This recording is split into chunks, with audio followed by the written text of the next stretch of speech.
जो number of claims हैं वो धीरे धीरे कम हो रहे हैं, तो ये बड़ा पॉजिटिव मानना चाहिए।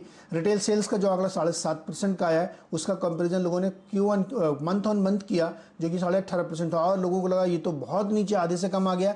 लेकिन नहीं, आप उसको एक एक्स्ट्राऑर्डिनरी मंथ से कंपेयर कर रहे हैं। जब रीओपनिंग शुरू हुई थी तो अचानक से वो नंबर बढ़ गया था, लेकिन अब एडजस्टेड नंबर आप देखेंगे पूरे हर महीने के हिसाब से रेफरेंस में, तो ये नंबर भी बहुत बढ़िया देखने को मिल रहा है। तो इसलिए इन दोनों नंबर पे इंस्टेंट रिएक्शन की वजह से कल डाउ में आपको या कहीं पे हल्की सी कमजोरी देखने को मिलेगी। नतीजे आप देखिए वहाँ पे भी बढ़िया आ रहे हैं। मॉर्गन स्टैनली ने बहुत अच्छे नतीजे पेश किए यहाँ पे, हालांकि बैंक ऑफ अमेरिका का मुनाफा घट गया है, लेकिन इस तरह के तमाम आप नतीजों का सिलसिला देखेंगे तो आउट परफॉर्म करते हुए आपको दिखेंगे। तो अगर आप यूएस को ठीक से समझेंगे तो आप देखिए नतीजे वहाँ पे बढ़िया आ रहे हैं, खबरें अच्छी हैं, इकोनॉमिक डेटा काफ़ी स्ट्रांग दिख रहा है। डर वही कोरोना का रहता है कि कभी अचानक से कोई बड़ी बात ना हो जाए, लेकिन उसकी कोई दिक्कत की बात नहीं है, तो वहाँ से पॉजिटिव संकेत है। ईयू से भी पॉजिटिव संकेत है, उन्होंने भी अपने रेट ऑफ इंटरेस्ट को पहले की तरह बरकरार रखा है, और ये भी कहा है कि आगे भी ज़रूरत पड़ेगी तो ये तब तक जारी रहेंगे जब तक सब कुछ ठीक नहीं हो जाता। तो संकेत वहाँ से बेहतर, इसीलिए आपको डाउ फ्यूचर्स मजबूती के साथ ट्रेड करता हुआ दिख रहा है, और इसीलिए आपको SGX निफ्टी मजबूत दिख रहा है। मुझे लगता है कि संकेत ग्लोबल मार्केट से बेहतर है। बहुत शानदार संकेत हैं। आपका फोकस होना चाहिए केवल और केवल डाउ के फ्यूचर्स पर और SGX निफ्टी पर, क्योंकि देखिए डाउ का फ्यूचर भाग रहा है और SGX निफ्टी दिखा रहा है कि 10,800 के आसपास हम खुलने की तैयारी करेंगे आज। तो आप देखिए कल सुबह 10,600 के आसपास हम थे और 740 पर बंद हुए, और देखिए और कितनी जोर से आज भागने की तैयारी करें। कल का एक बार बाजार दिखाइए डायरेक्टर साहब, उसके बाद डेटा के ऊपर आता हूं। कल सुबह खुलने के बाद देखिए लाल निशान में गए, और ये वो मौका था आपको जो आपको छोड़ना नहीं था।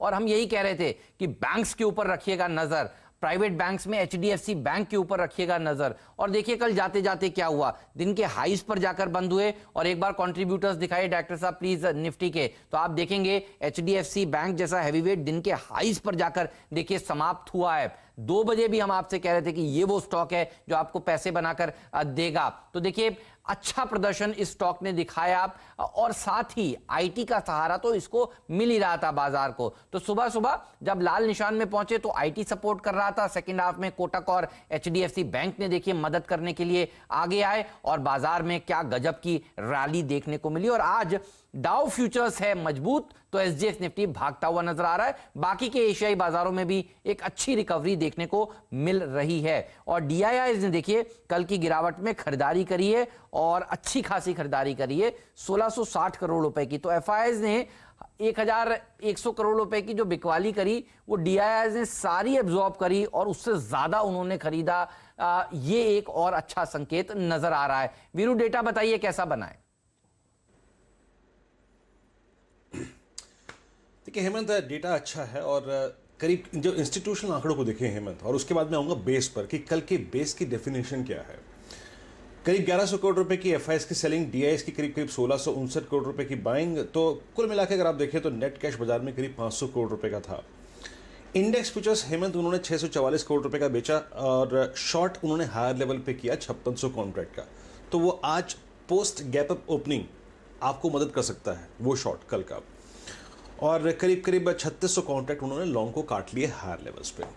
उनका ऑप्शन का डेटा एनालाइज कर नहीं सकते आज हेमंत, क्योंकि कल एक्सपायरी थी, तो वो डेटा तो एनालाइज नहीं कर पाएंगे हम। लेकिन स्टॉक फ्यूचर्स में हेमंत उन्होंने करीब 715 करोड़ रुपए की बाइंग करी, यानी 1 से लेकर 3:30 तक जो बैंकिंग में शॉर्ट कवरिंग थी हेमंत, उसका एक बड़ा कारण था FIs के short contracts with in the Nifty bank और निफ्टी बैंकिंग स्टॉक्स में कवर हो रहे थे, तो वो थ्रस्ट जनरेट कर रहे थे। अब आते हैं हेमंत कल के बेस पर। कल का बेस क्या है हेमंत? कल का बेस अगर आप चार्टिकली देखें तो हमारा एग्जैक्टली पिछले 3 दिन का लो वो 10,550 और 590 की ट्रैजेक्टरी एक काम कर गई, और कल सुबह से ही पुट राइटिंग 10,500 और 600 की स्ट्राइक में शुरू हो गई थी हेमंत। तो कल का बेस और कल की लोअर शेडो काफ़ी बड़ी है, और लोअर शेडो का बड़ा होने का मतलब यह है कि बाजार इस रेंज में बहुत स्ट्रॉन्ग सपोर्ट ढूंढ रहा है। कल कॉल राइटर्स बहुत थे नहीं हेमंत, अगर आप देखें 10,800 पे, 10,900 पे, 11,000 पे बहुत बड़े कॉल राइटर नहीं है। हाँ, 11,000 पे आउटस्टैंडिंग वही 13 लाख का है, जो कि इंडिकेट करता है कि ये एक स्ट्रॉन्ग सप्लाई जोन होगा। पुट्स पे आइए जरा, अगर आप पुट्स को देखें, पुट्स में सबसे स्ट्रॉन्ग पुट राइटिंग हुई 10,500 की स्ट्राइक पे, 10,600 की स्ट्राइक पे और 10,700 की स्ट्राइक पे भी। और हेमंत 10,600 और 10,500 की पुट का आउटस्टैंडिंग हुआ अगर आप देखें तो वो अब काफ़ी सिवियर है, 25 लाख के आसपास आउटस्टैंडिंग वाई है, जो कि इंडिकेट करता है कि 10,590 और 10,640 हेमंत एक काफ़ी स्ट्रॉन्ग पेस रहेगा। ऊपर की तरफ निफ्टी में ऊपर की तरफ एक हल्का सा जो टेक्निकल हर्डल है, याद रखिए वो आता है दो रेंजेस में। एक है 790 810 का क्लस्टर, और उसके बाद जो सेकेंड रेजिस्टेंस का क्लस्टर है हेमंत, वो वही है 850 और 880। तो मैं कहूँगा कि बाय ऑन डिप्स, क्योंकि आपका बेस डिफाइंड है और कल बाजार ने वहाँ से काफ़ी स्ट्रॉन्ग पुल बैक लिया और वहाँ पे पुट राइटिंग फिर हुई है। करने क्या चाहिए? Buy on dips. याद रखिए बेस का जो स्टॉप लॉस है वो वहीं आएगा हेमंत, 10,590 और 640 के रेंज में। लेकिन क्योंकि डे ट्रेडर्स हैं, अपने रिस्क रिवॉर्ड रेशियो को मैनेज करना है, तो मैं यही कहूँगा पोस्ट ओपनिंग दो चीज़ों पे ध्यान दें। आप बाय करिए, हो सकता है तो 10,800 की कॉल पे बाय कीजिए, और 80 से 100 पॉइंट का ट्रेलिंग एसएल रख लीजिएगा जो ट्री ट्रेडर हैं। और लेकिन पोजिशनल ट्रेड जो स्टॉप लॉसेज हैं हेमंत, वो 10,590 और 10,640 के इस बेस ट्रेजेक्ट्री में ही आएंगे। हेमंत, आपको क्या लगता है बाजार का आज मूड?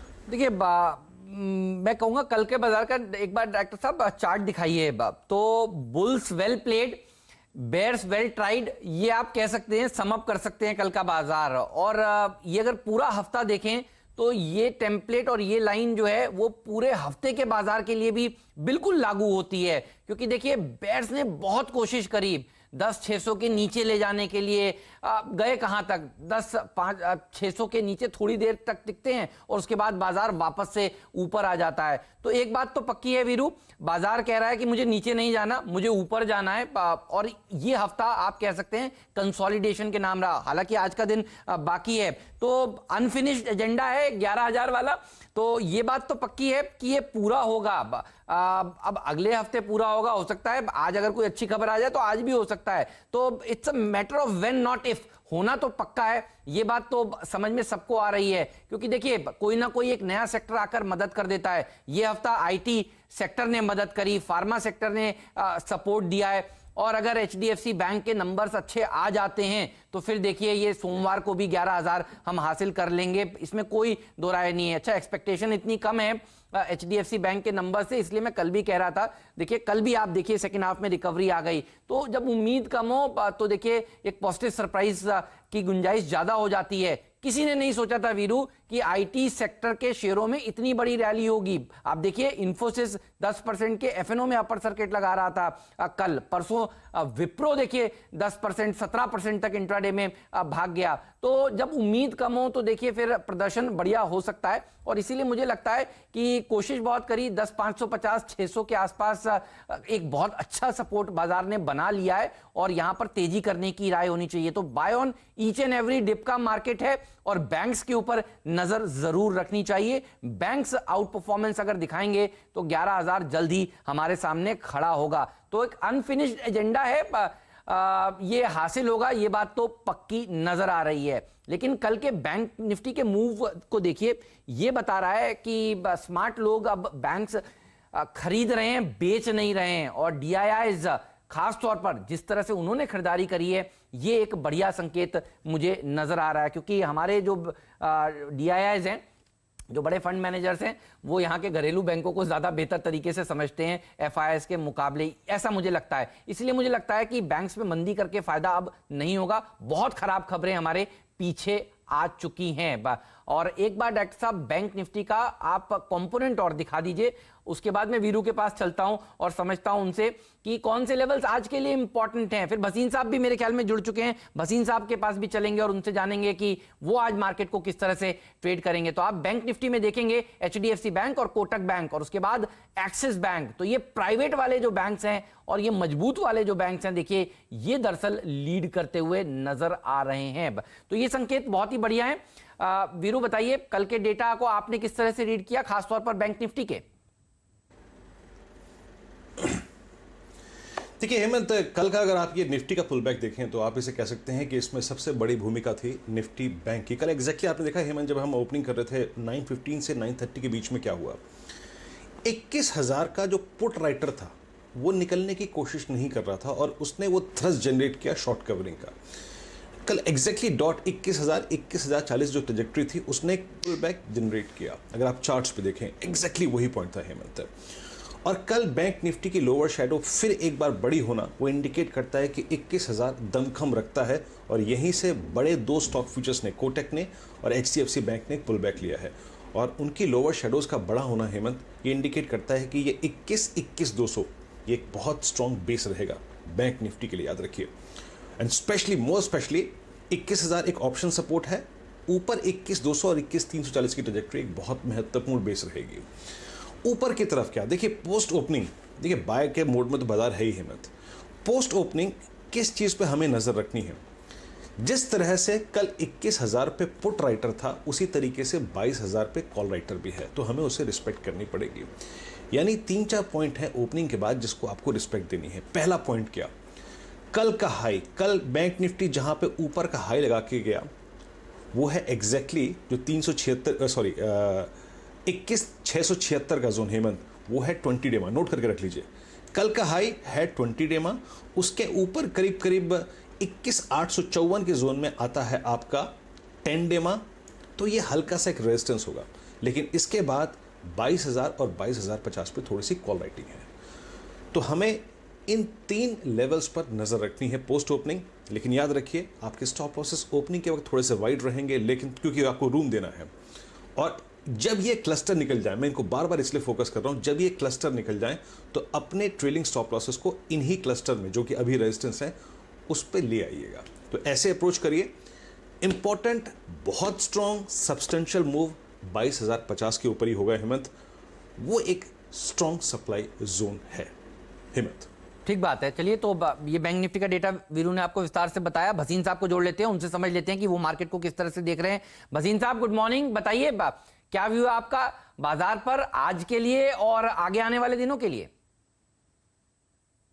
हाँ, गुड मॉर्निंग आपको भी हेमंत और वीरेंद्र को भी, और सबको हम ये कह रहे हैं कि सेकेंड हाफ ऑफ जुलाई आपको कहा था कि 11,000, तो नेक्स्ट वीक या उसके अगले वीक ये एक्सपायरी में 11,000 जरूर आएगा। मुझे लगता है नेक्स्ट वीक ही आ जाए। और साथ में हेमंत जी, लोगों को यही शंका थी कि रिलायंस में अगर पुल बैक आएगा तो निफ्टी कोलैप्स कर जाएगा, और कल आपने देखा कि bears were caught on the wrong foot.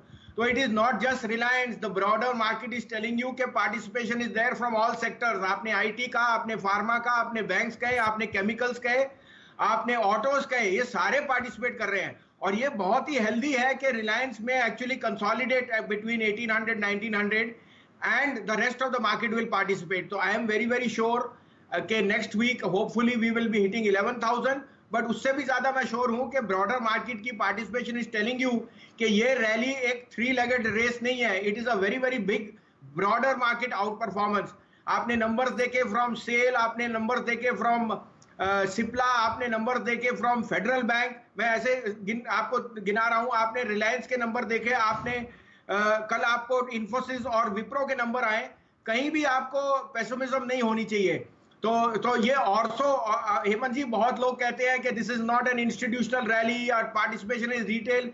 It is thumbs up to the retail, जिसने 4 महीने से मार्केट में हौसला बनाए रखा और पैसे कमाए हैं। तो आप लोग अपनी शंका कर सकते हैं क्या होएगा, कोविड और नो कोविड। मुझे लगता है कोविड तो अगले 3 महीने में वैसे ही पीटर डाउन कर जाएगा। Market will face the reality कि शेयर है या नहीं है।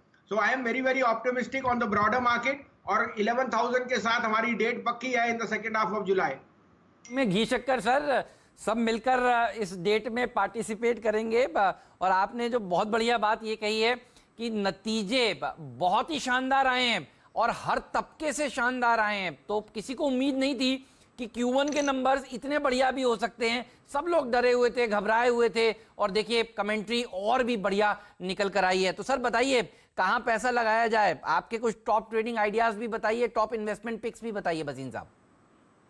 तो देखिए हेमंत जी, मैं 6-7 नाम ले रहा हूं और मैं एडवाइस करूंगा कि अगले 8 हफ्ते माने 15 जुलाई से लेके 15 सितंबर तक आप सिप कीजिए। ये सिप आपको बहुत फायदेमंद रहेगा by the end of the year. Top of the line will be SAIL के नंबर सबसे अच्छे थे, और स्टील में तो नई रंगत है, जिंदल स्टील, टाटा स्टील। तो सेल को मैंने सिंगल आउट किया है, 34-35 रुपए का भाव है। दूसरा मेरा पिक है Wipro is headed for new all time highs. उसके जो मार्जिन्स हैं और उसकी जो ओनरशिप और प्राइस अर्निंग है, it is the cheapest large cap stock, और उस साथ में गाइडेंस बहुत पॉजिटिव है। Third will be Federal Bank. Federal Bank के results are an 18 quarter low on the NPA और NIM is eight 18 quarter high, साथ में क्रेडिट ग्रोथ एंड फोर्थली उनका जो वर्टिकल इन गोल्ड लोन है वो they will be the biggest gold lender in any of the banks after Muthoot and Manappuram जो एक classically वो है. Federal is also gaining a lot of market share in gold lending. चौथा होएगा IGL, जो आपको मैंने कहा गैस यूटिलिटीज में pricing is in their favour और हमें लगता है जैसे रीओपनिंग होगी consumption and margins will rise. Fifth would be Marico is a very good play on the FMCG and rising incomes on the rural side. उसके बाद Cipla, a must have in a pharma portfolio. Indiabulls Housing जो आपको NBFCs में has been through worst of the storm और अब वो cash raise कर रहे हैं through sale of some of the assets. I think this could be a relative outperformer. And lastly Ashok Leyland और मारुति, इनमें से आप दोनों ले लीजिए या एक, ये परफेक्ट बास्केट होगी. Ashok Leyland is proxy to rising commercial vehicle sales and जैसे जैसे बसेस और बनेंगी, क्योंकि we know that space is going to be a constraint on bus, so you will have to order more, and Maruti becomes a proxy to rising rural incomes and again demand for four wheelers.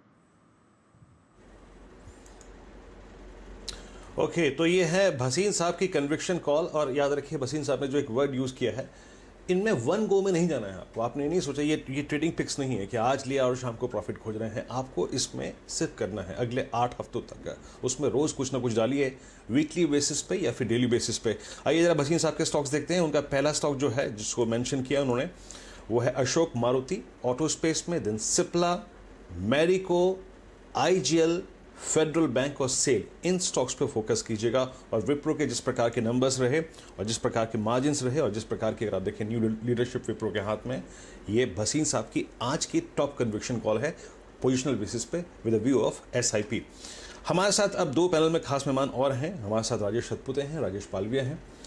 Rajesh good morning, कार्यक्रम में स्वागत है. Mister Palvia, आपसे ये पहला प्रश्न होगा, आपकी आज की टॉप कन्विक्शन कॉल कौन सी होगी? Good morning Viren ji, good morning Hemant ji. Morning sir.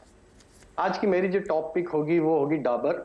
Dabur में देखें तो स्टॉक ने एक ट्रायंगुलर फॉर्मेशन का ब्रेकआउट किया है वीकली चार्ट पे, और डेली सेटअप के हिसाब से देखें तो एक बड़े कंसोलिडेशन के बाद स्टॉक में जिस तरीके से बाइंग एक्शन देखने को मिली पिछले 3-4 सेशन से, तो हमें लगता है डाबर यहां से एक एफएमसीजी पैक से काफी अच्छा एक परफॉर्मेंस दिखा सकता है.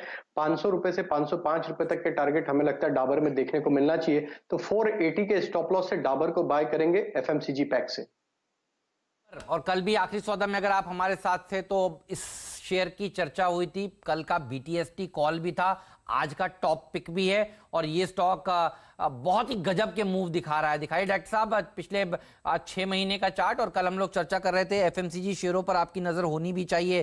थोड़ी देर पहले देखिए भसीन साहब ने आपको बताया कि उनको मैरिको पसंद है. ये पूरा का पूरा पॉकेट जो है ये आउट परफॉर्मेंस दिखा रहा है, अच्छा प्रदर्शन देखने को मिल रहा है. कल हमने देखा था वीरू ब्रिटानिया में नतीजों से पहले क्या गजब की तेजी बनी. लोगों ने पोजीशंस देखिए ब्रिटानिया में पहले ही बनानी शुरू कर ली नंबर्स आने से पहले. और बात भी ठीक है, एक्सपेक्टेशन की जा रही है कि अच्छे नंबर्स आएंगे इस स्पेस में. एक बार भसीन साहब से राय लेता हूं इस स्पेस के बारे में, खास तौर पर क्योंकि देखिए एफएमसीजी स्पेस बहुत ही बढ़िया स्पेस है.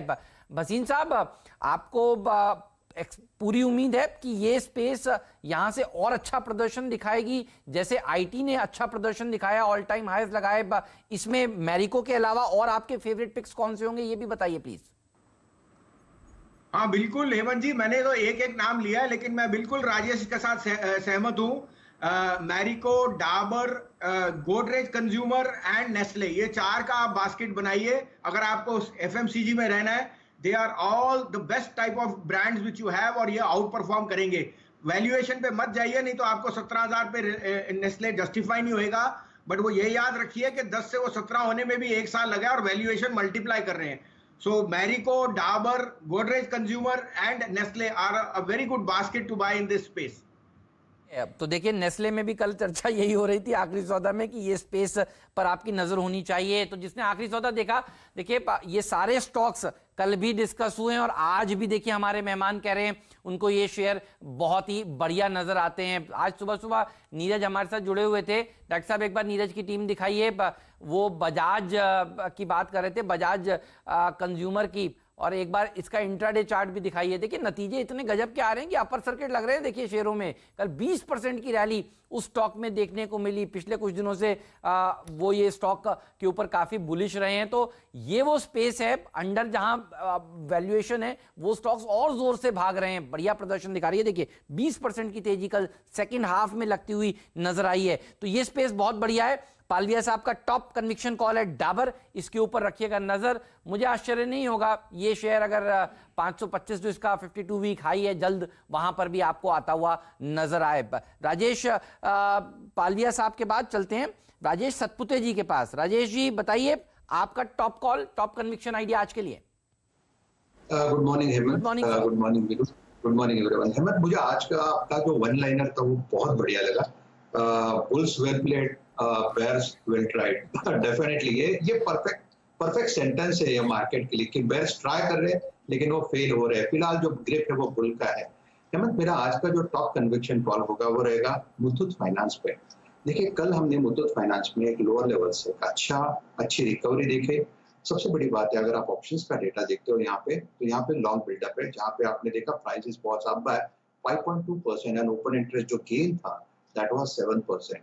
अगर आप ऑप्शंस का भी डेटा देखें तो ऑप्शंस में 1000 पे पुट राइटर खड़ा है और 1200 पे कॉल राइटर खड़ा है। और ऑप्शंस में एक इंपॉर्टेंस होता है मीडियन पे, जहाँ पे एक्यूमुलेशन होता है, जहाँ पे एक मैग्नेटिक लेवल होता है, वो है 1100। और पिछले कई दिनों से हमने देखा 1100 को ये रिस्पेक्ट दे रहा था। इसलिए मुझे लगता है ये मीडियन से ही चलेगा अपने हायर एंड तक। तो मेरे हिसाब से आज का मेरा पहला पिक रहेगा मुथूट फाइनेंस, जिसका स्टॉप लॉस होगा हेमंत करीबन 1110 का, और ऊपर में मुझे लगता है 1180 से लेके 1200 तक की जगह होगी इंट्राडे बेसिस पे। कॉर्पोरेट डेवलपमेंट है राजेश जी, ये भी बता देता हूं, मुथूट फाइनेंस की सैटरडे को बोर्ड मीटिंग है स्टॉक स्प्लिट पर। तो ये जो तेजी आपने कल के सत्र में भी देखी है उसका कारण ये है, और ये वो स्टॉक है आपके टेक्निकल चार्ट्स पर आया है क्योंकि ये कॉर्पोरेट डेवलपमेंट है। तो ध्यान रखिए ये जो 4 डिजिट का शेयर है ये आपको 4 डिजिट का शायद आगे चलकर ना मिले। तो स्टॉक स्प्लिट होने वाला है, सही है, छोटा शेयर होता है, टिकट साइज छोटा होता है, तो थोड़ा ट्रेडिंग का इंटरेस्ट बनता है। तो ये जो तेजी राजेश जी देखने को मिल रही है, कल अच्छी रैली हुई है, वो इसके चलते हुई है। राजेश जी बताइए, आप कुछ कह रहे हैं। Hemant, then please allow me to change my नहीं नहीं ठीक है सर, ये पॉजिटिव खबर है, ये नेगेटिव खबर नहीं है, ये चलेगा आज क्योंकि सैटरडे को ये इवेंट है। तो आपका कॉल ठीक है, परफेक्ट है। मैं खाली दर्शकों को बता रहा हूं कि ये एक इवेंट है जिसके चलते कल 5% की तेजी देखने को मिली है। आप दूसरा कॉल थोड़ी देर में दीजिएगा, लेकिन पहले लक्ष्मण के पास चलते हैं, लक्ष्मण से समझ लेते हैं ये एक्सक्लूसिव खबर। सरकार जो है वो माइनिंग सेक्टर में बड़े रिफॉर्म्स करने की तैयारी कर रही है। सीएनबीसी आवाज को मिली एक्सक्लूसिव जानकारी के मुताबिक इन रिफॉर्म्स को अध्यादेश के जरिए सरकार अब लागू करने ही वाली है। सीएनबीसी आवाज के इकोनॉमिक और पॉलिसी एडिटर लक्ष्मण रॉय हमारे साथ जुड़ चुके हैं। लक्ष्मण बताइए क्या एक्सक्लूसिव जानकारी पूरी। देखिए, मुझे जो जानकारी मिली है उसके मुताबिक माइनिंग सेक्टर में कई बड़े रिफॉर्म होंगे। मिसाल के तौर पर किसी कंपनी के पास अगर कैप्टिव माइंस है या किसी के पास नॉन कैप्टिव माइंस है, तो इन दोनों के बीच अंतर खत्म कर दिया जाएगा। यानी अपना माइंस नहीं है तब भी उनको मिनरल की दिक्कत नहीं होगी। ये मेटल कंपनियों के लिए काफी राहत वाली खबर है, काफी लंबे समय से वो अपनी मांग कर रहे थे। इतना ही नहीं, किसी के पास कैप्टिव माइंस है लेकिन वो इतना ज्यादा प्रोडक्शन हो रहा है वहां से मिनरल्स का कि वो जितना खपत करना चाहते हैं उससे ज्यादा हो रहा है, तो सरप्लस मिनरल को बेचने की छूट अब तक नहीं मिली हुई है, तो सरप्लस मिनरल को बेचने की छूट मिल जाएगी। तीसरी चीज, अगर किसी को लगता है कि ये माइंस अब मेरे काम का नहीं है, मैं इसका इस्तेमाल नहीं कर पा रहा हूं, तो माइनिंग लीज और ट्रांसफर कर सकेगा। अब तक इसकी छूट नहीं थी। इसमें स्टैंप ड्यूटी का भी एक बहुत बड़ा बोझ रहता है माइनिंग सेक्टर के लिए, उसको भी रेशनलाइज किया जाएगा। तो इन सारे प्रस्तावों को लेकर के कैबिनेट ड्राफ्ट नोट तैयार कर लिया गया है, संबंधित मंत्रालयों से सलाह मशविरा किया जा रहा है और जल्दी कैबिनेट से मंजूरी मिलने की संभावना है। और इसमें सबसे महत्वपूर्ण बात यह है कि ऐसा नहीं कि कैबिनेट से मंजूरी मिलने के बाद लंबा वक्त लगेगा, क्योंकि इसके लिए MMRDA एक्ट में बदलाव करना होगा और उस बदलाव को तत्काल लागू करने के लिए सरकार अध्यादेश का सहारा ले सकती है। यानी ऑर्डिनेंस के जरिए सरकार एक्ट में बदलाव करेगी और तत्काल प्रभाव से उसे लागू कर देगी, ऐसी योजना है। तो महत्वपूर्ण खबर है। और देखिए, ये अगर इस खबर को आप बारीकी से समझे ना, तो ये पावर सेक्टर के लिए और मेटल सेक्टर के लिए अच्छी खबर है। और सबसे बड़ी बात है भसीन साहब, जो भी लक्ष्मण जी ने बहुत बारीकी से समझाई कि कैप्टिव माइन जो है अब आपकी एक हेडेक नहीं रहेगी।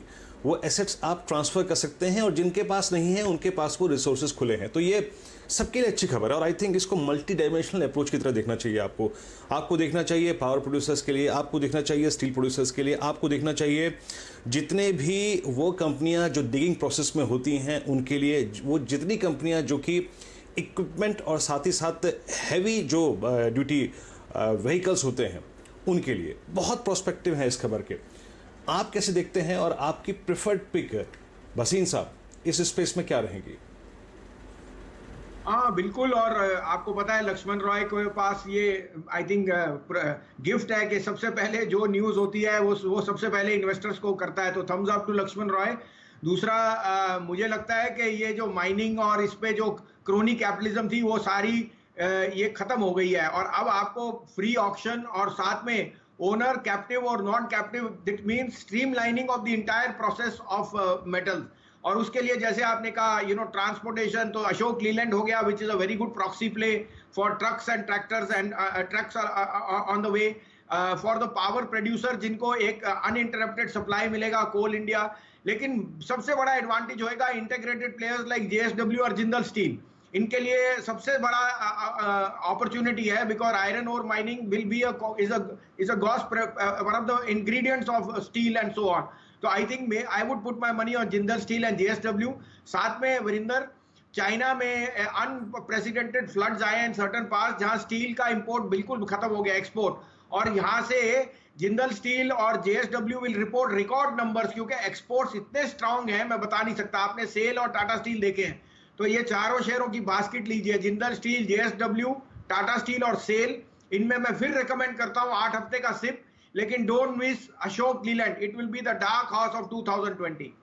आपने जब ये अशोक लेलैंड की बात कही थी ना शुरुआत में, तो मेरे को समझ में आ गया था ये जो माइनिंग वाली खबर है। देखिए ये ध्यान रखिएगा, अशोक लेलैंड के लिए भी पॉजिटिव है।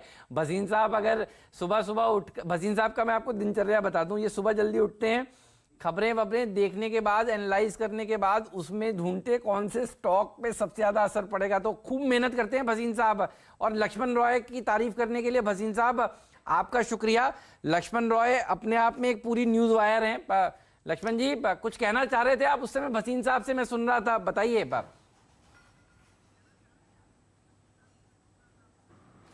नहीं, भसीन साहब जैसे लोग अगर तारीफ करते हैं और हमारी खबरों पर भरोसा करते हैं तो वाकई ये बहुत बड़ी बात होती है हम लोगों की। और यही वजह है कि जब भी हम लोग कुछ खबर करते हैं तो निवेशक उसको बहुत दिलचस्पी के साथ देखते रहते हैं। ये हम लोग चैनल पर देखते हैं, ट्विटर पर जो रिप्लाई आता है उससे देखते हैं। तो भसीन साहब का बहुत बहुत शुक्रिया तारीफ करने के लिए, सुबह सुबह उन्होंने दिन बना दिया आज में। भसीन साहब धन्यवाद आपका, आपने दिन बना दिया, लक्ष्मण जी का भी और हम सब का भी।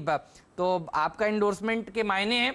और देखिए लक्ष्मण रॉय सबसे पहले आपको एक्सक्लूसिव खबर लाकर देते हैं। लेकिन शेयरों पर आते हैं जल्दी से। जो आपने बताया JSPL और JSW स्टील, नीरज की टीम देखिए स्टॉक 2020 की, एक बार डॉक्टर साहब दिखाइए। उन्होंने भी देखिए शुरुआत आज JSPL से की थी, और कल का आखिरी सौदा आपको याद होगा, हम लोग कह रहे थे कि देखिए कुछ बड़े डेवलपमेंट्स होने वाले हैं, ऐसा लग रहा है, क्योंकि 12 बजे से ये सारे स्टॉक्स चलना शुरू हो गए थे, और क्या गजब की रैली इसमें देखने को मिल रही थी। वीरू आपको याद है मैं कह रहा था डाउ फ्यूचर्स हैं 250 पॉइंट नीचे, और मेटल कंपनियों में देखिए तेजी देखने को मिल रही है, तो कुछ तो है। तो साफ तौर पर देखिए ये बड़ा रिफॉर्म है और ये आता हुआ आपको नजर आ रहा है। तो JSPL ये भागता हुआ आपको आज के सत्र में भी दिखेगा, कल की तेजी और आगे बढ़ेगी, कितनी बढ़ेगी ये आपको राजेश सतपुते जी बताएंगे। राजेश जी बताइए, जिन्होंने कल खरीदा आखिरी सौदा देखकर उनका तो फायदा है ही, आज सुबह खरीदेंगे गैप अप में, तो फिर कितना भागेगा ये शेयर? डेफिनेटली और मुझे लगता है बहुत बढ़िया चार्ट है इसका हेमंत।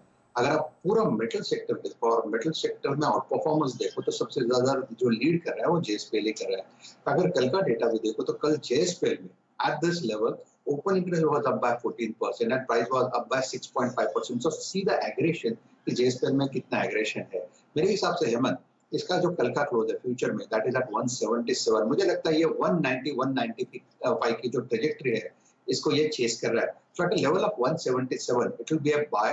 अगर जैसे कि आपने कहा कि कल भी हमने इसको लोगों को रिकमेंड किया तो इसका BTST तो ऑब्वियसली हुआ होगा, तो इसका स्टॉप लॉस होगा 174, क्योंकि 174 पे फ्रेश ब्रेकआउट कल मिला है, स्विंग ब्रेकआउट आप कहते हैं। तो 174 के स्टॉप लॉस के साथ हेमंत 190 195 के ट्रेजेक्टरी के लिए आज ये चेस करेगा।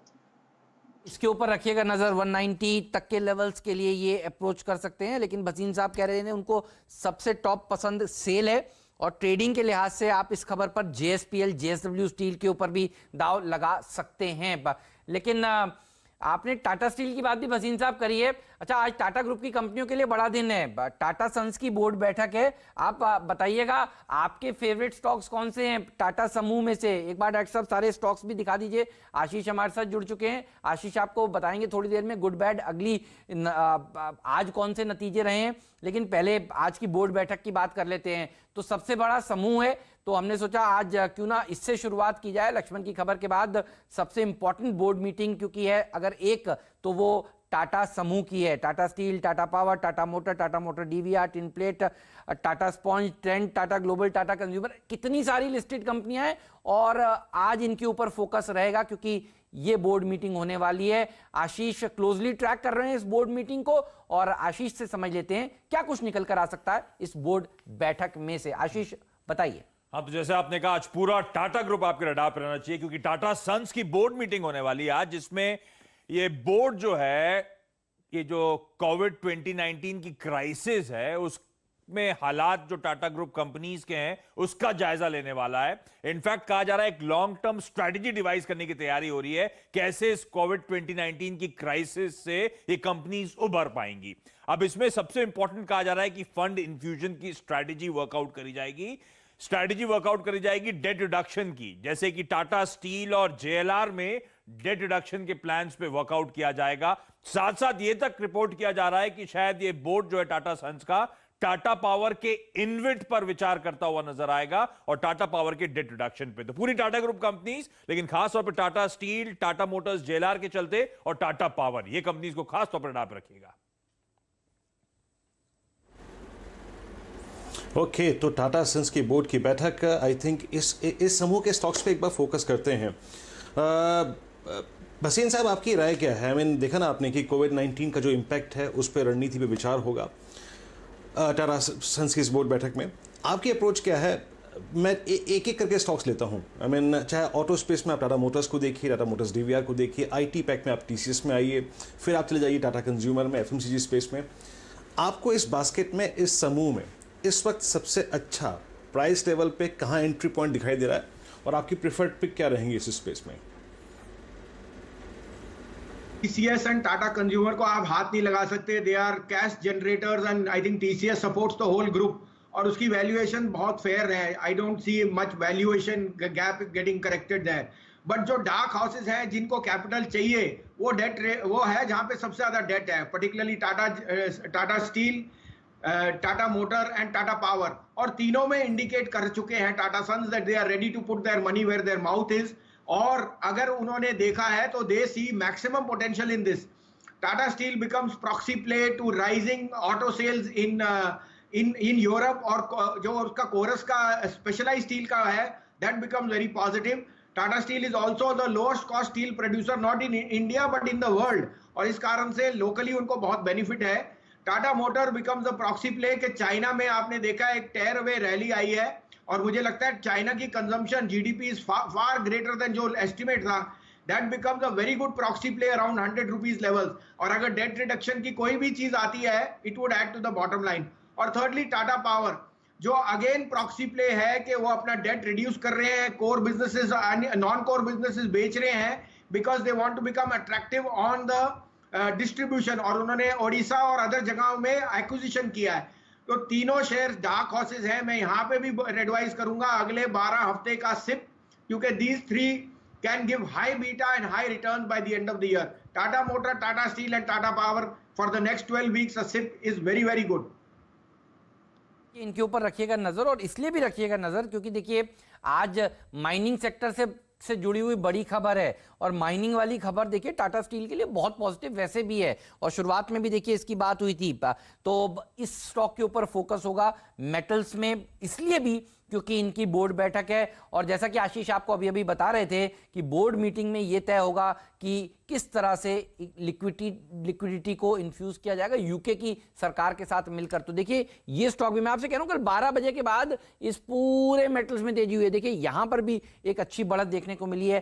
टाटा पावर के इन्विट्स और डेट रिस्ट्रक्चरिंग प्लान अगर ये मंजूर हो जाता है और कुछ सामने निकल कर आता है तो ये स्टॉक भी देखिए आज भागता हुआ आपको नजर आएगा। तो टाटा ग्रुप के स्टॉक्स के ऊपर फोकस साफ तौर पर होना चाहिए। लेकिन चलिए अब चलते हैं और समझ लेते हैं गुड बैड अगली। कल कुछ और आईटी कंपनियों के नतीजे आए। आशीष शुरुआत कहां से करेंगे? तो आईटी से शुरू कर लेते हैं क्योंकि आपने उसकी बात छेड़ी। एल&टी टेक्नोलॉजी सर्विसेज या कई लोग इसे एलटीटी के नाम से जानते हैं। Q1 के परफॉर्मेंस वीक है तो बैड की कैटेगरी में डालिए आप। डॉलर आए 12.5% गिरी, रुपए में आए 10.5% गिरी। मार्जिन 310 बेसिस पॉइंट्स का दबाव दिखा रहे थे और मार्जिन पे दबाव इसीलिए क्योंकि इनका कहना है कि यूटिलाइजेशन कमजोर था क्योंकि एक सीजनली वीक क्वार्टर था, साथ साथ टेम्पररी रिडक्शन हुए कुछ क्लाइंट्स की तरफ से उनकी स्पेंडिंग में, इसीलिए उनका मार्जिन में दबाव आया और इन सब के चलते मुनाफा 40-42% Q-on-Q गिरा। मैनेजमेंट का कहना है कि Q1 चैलेंजिंग रहा था जैसा एक्सपेक्ट करा था उन्होंने, लेकिन अब वो एक्सपेक्ट कर रहे हैं यहां से सीक्वेंशियल रिकवरी आती हुई नजर आएगी क्योंकि ऑर्डर बुकिंग्स और डील पाइपलाइन इस तरह की बैकिंग दिखा रहा है। इस कंपनी ने एक और खबर है, ऑर्केस्ट्रा टेक्नोलॉजी नाम की कंपनी को एक्वायर कर लिया है $25 मिलियन में। ये जो कंपनी एक्वायर करी गई है हाई वैल्यू इंजीनियरिंग सर्विसेज और सॉल्यूशंस मुहैया कराती है टेलीकॉम स्पेस में। तो कमेंट्री फिर भी बेहतर लेकिन परफॉर्मेंस तो खराब आई। साइंट Q1 कमजोर रहा है तो ये भी बैड की कैटेगरी में जाता है। डॉलर आए में 12.5% का दबाव, रुपए में आए 7.5% का दबाव Q-on-Q। मार्जिन 83 बेसिस पॉइंट्स का सुधार देखने को मिला है। आउटलुक कहता है Q2 के लिहाज से तो पॉजिटिव। कंपनी कह रही है कि सारे इंडस्ट्री वर्टिकल्स में अब एक्सपेक्ट कर रहे हैं कि हालात सुधरते हुए नजर आएंगे एक्सेप्ट एविएशन।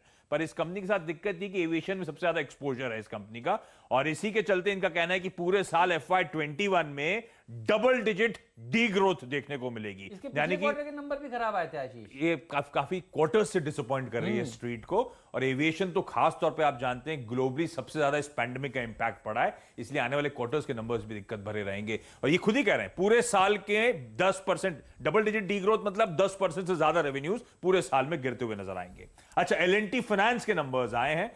Q1 कमजोर है, साल दर साल जो हेडलाइन नंबर्स हैं NII 10% गिरा, मुनाफे में 73% का दबाव देखने को मिला। उम्मीद से कमजोर ये दोनों आंकड़े थे। अच्छा, Q1 के डिसबर्सल्स वीक हैं, 76% साल दर साल का डिक्लाइन। NIMs कमजोर हैं, 68 बेसिस पॉइंट्स गिरे, शार्पेस्ट डिक्लाइन है कंपनी के हिसाब से। ROEs जो हैं 20 क्वार्टर्स में सबसे कमजोर आंकड़ा आपको नजर आएगा। कोविड 2019 के चलते 577 करोड़ रुपए का प्रोविजनिंग इस कंपनी ने करी है। हां, मॉरेटोरियम के अपडेट FY20 के एंड में बुक का 79% मॉरेटोरियम के अंडर था, अभी 44% हो गया है। एसेट क्वालिटी के नंबर्स भी स्क्रीन पर आएंगे, वो बेहतर होते हुए। ग्रॉस NPA 13 क्वार्टर्स में सबसे निचले स्तरों पे, नेट NPA पिछले 20 क्वार्टर्स में सबसे लोएस्ट लेवल पे आता हुआ, ये अच्छी बात।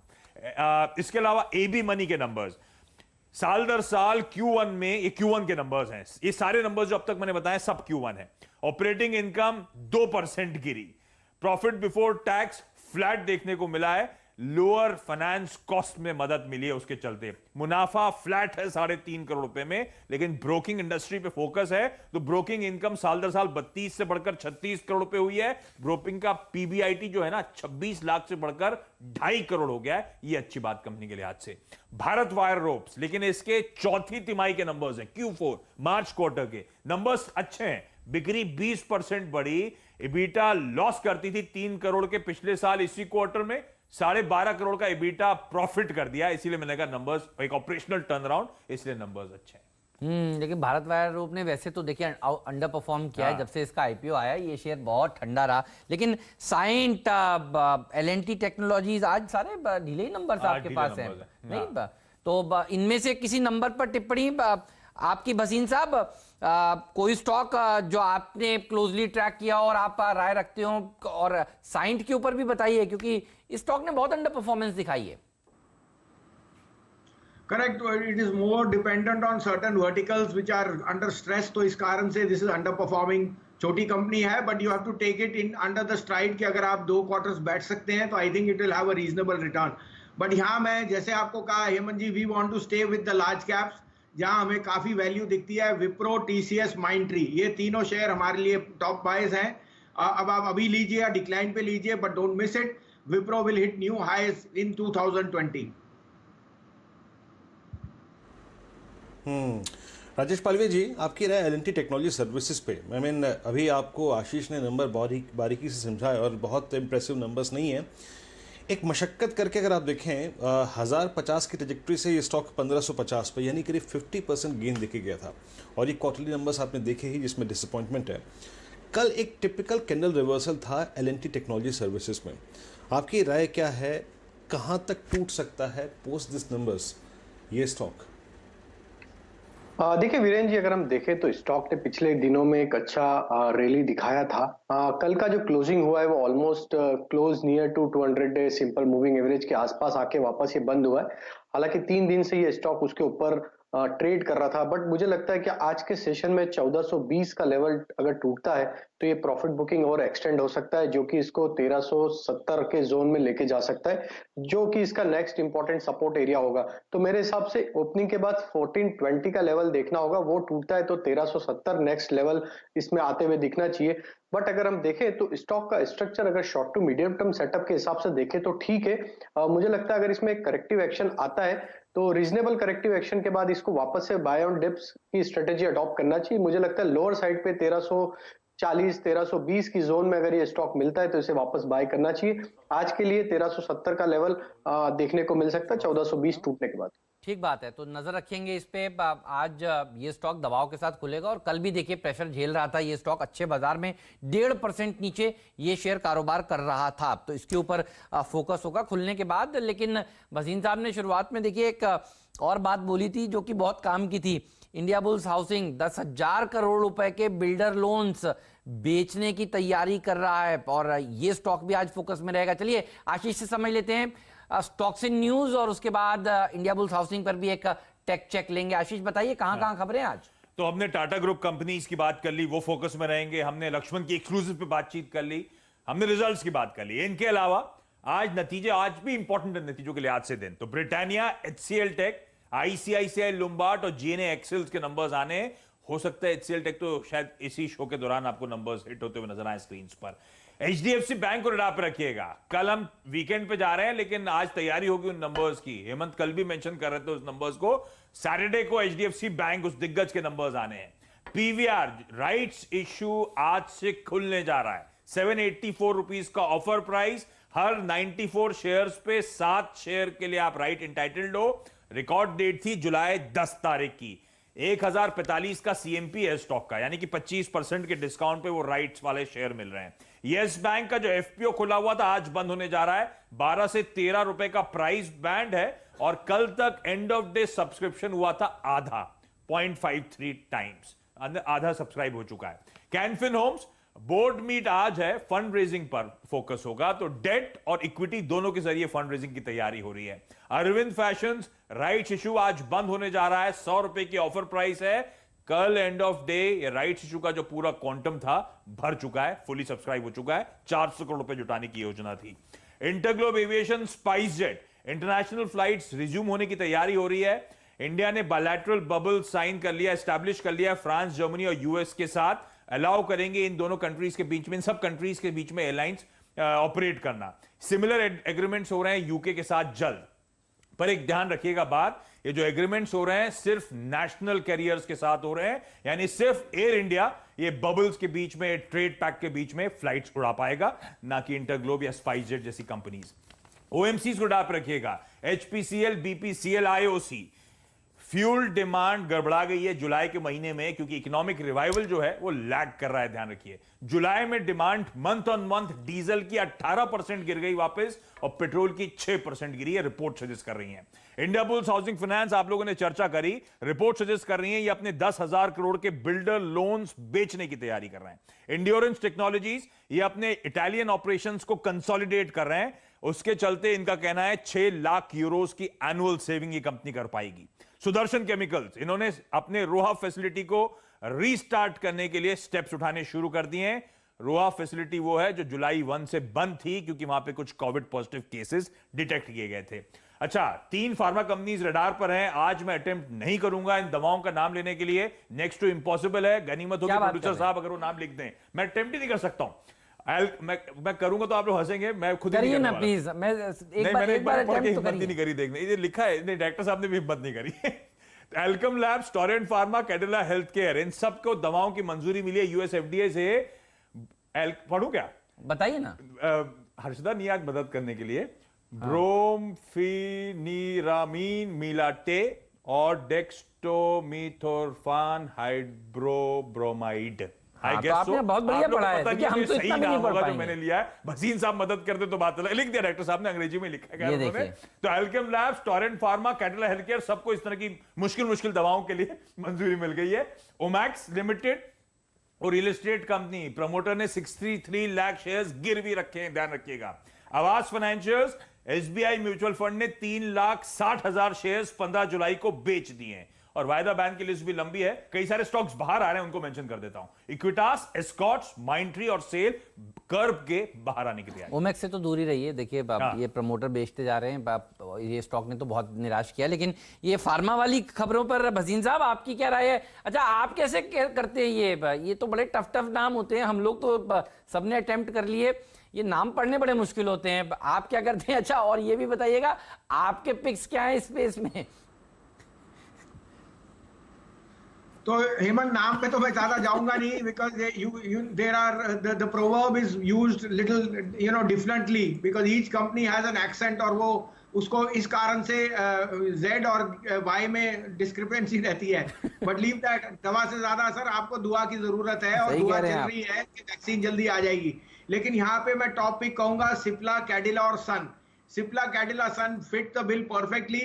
आपके यहाँ मैंने सिप कराया था डॉक्टर लाल पैथलैब और इप्का लेबोरेटरी में। हेमंत जी, आपको लगेगा कि 3 महीने में 28% गेन आया है डॉक्टर लाल पैथलैब और इप्का में। हमने कल पार्शियल प्रॉफिट बुकिंग भी करी है, but we think Sun, Cipla, Lupin and Cadila, ये चारों का आपको अगेन सिप करना चाहिए for the next 12 to 16 weeks. का सिप करना चाहिए। लेकिन इंडिया बुल्स हाउसिंग का ये वो स्टॉक है जो फोकस में रहेंगे। 10,000 करोड़ रुपए के बिल्डर लोन्स ये बेचने जा रहे हैं, और देखिए अच्छा खासा पैसा भी इनको अब मिलना शुरू हुआ है। भसीन साहब ने शुरुआत में इस पे टिप्पणी की थी, और एक राय लेना चाहता हूं इस शेयर पर। पालविया साहब, आईबुल हाउसिंग ये बताइए, और 6 महीने का चार्ट दिखाइए डॉक्टर साहब इसका प्लीज। आप देखिए पिछले कुछ दिनों से क्या गजब की रैली स्टॉक में भी देखने को मिली है। अगले पड़ाव क्या, कहां तक जा सकता है ये शेयर? इस तरीके से इसका सेटअप है, स्टॉक एक नैरो रेंज में काफी टाइम से कंसोलिडेट हो रहा है। अगर हम इसको देखें तो पिछले 15-20 दिन से ये 205 रुपए से 240 ये एक रेंज में ट्रेड कर रहा है। मुझे लगता है कि अगर पॉजिटिविटी के चलते ये स्टॉक में एक बार 230-35 तक का इसमें एक अपमूव देखने को मिलेगा। 240 के ब्रेकआउट के बाद स्टॉक में काफी अच्छा अपमूव यहाँ से बन सकता है, क्योंकि ये स्टॉक में एक अच्छा कंसोलिडेशन हो चुका है। 200 दिन के सिंपल मूविंग एवरेज के आसपास ये ट्रेड कर रहा है, तो मुझे लगता है 230-35 का रेंज मुझे लगता है कि इसमें देखने को मिल सकता है। वो लेवल को क्लोजली वॉच करना होगा, उसके ऊपर निकलता है तो एक बड़ा मूव जो कि इसको 255-260 की रेंज में लेके जाएगा। 205 रुपए का स्टॉप लॉस रखना चाहिए इस ट्रेड को इनिशिएट करने के लिए। भसीन साहब, आप कैसे अप्रोच करेंगे डेबल्स हाउसिंग फाइनेंस को? आपने कमेंट भी बहुत बार किया है इस पे, और आज की खबर 10,000 करोड़ रुपए के बिल्डर लोन को ये सेल करेंगे, आप इसे कैसे देखते हैं? और देखिए, आज का जो टारगेट राजेश ने दिया है दैट इज समथिंग डिफरेंट, लेकिन बड़ी बात यह है कि ये एक बहुत बड़ा बेस बना चुका है बिटवीन 150 और 200, और ये अब धीरे धीरे अटेम्प्ट कर रहा है 200 डेमा की रेंज को। भसीन साहब, थोड़ा मीडियम टर्म आउटलुक दीजिएगा इस स्टॉक पे, आपके प्राइस टारगेट क्या होंगे? वीरेंद्र, पहले एज ए डिस्क्लोजर 150 रुपीज से ये हमारे पोर्टफोलियो में है, हमारे क्लाइंट्स के पास है, और हम इसे बेच नहीं रहे, even though it has given a superb run. तो 275 और 300 का टारगेट है। आई नो थोड़ा आपको अचंभा लगता है, बट यू मस्ट रियलाइज ये कंपनी ने लास्ट 6 साल में 12,000 करोड़ तो सिर्फ डिविडेंड बांटा है, और इसकी क्रेडिट वर्दीनेस का हर स्कैम में आपने नाम लिया है, इट हैज कम अनस्केथेड। और अब मुझे लगता है given the potential of unlocking of value, I think इनके पास cash reserves will again let them become one of the best place after HDFC and LIC housing. तो I am very sure that they have weathered all the negatives, और अब potential है for at least another 50 to 60% upside. तो अगर आप हमें follow करते हैं तो सिप कीजिए, वॉलेटाइल शेयर है और one of the more hated ones था, 150 पे कोई हाथ नहीं लगा रहा था। मुझे 275 और 300 का टारगेट दिखता है इसका bye the end of the year. देखिए ये वो NBFC है जो इतने बड़े संकट से उभर कर देखिए अब खड़ी हुई है। बहुत सारी NBFC देखिए उनके भाव मैं नाम नहीं लेना चाहता, लेकिन सब जानते हैं उनके भाव क्या हो गए। कुछ तो सिंगल डिजिट डबल डिजिट में कारोबार कर रहे हैं आज भी। लेकिन देखिए ये वो NBFC है, हाउसिंग फाइनेंस कंपनी है, जिसने इस स्टॉर्म को वेदर किया है। तो भसीन साहब कह रहे हैं इस स्टॉक के ऊपर नजर आज होनी चाहिए।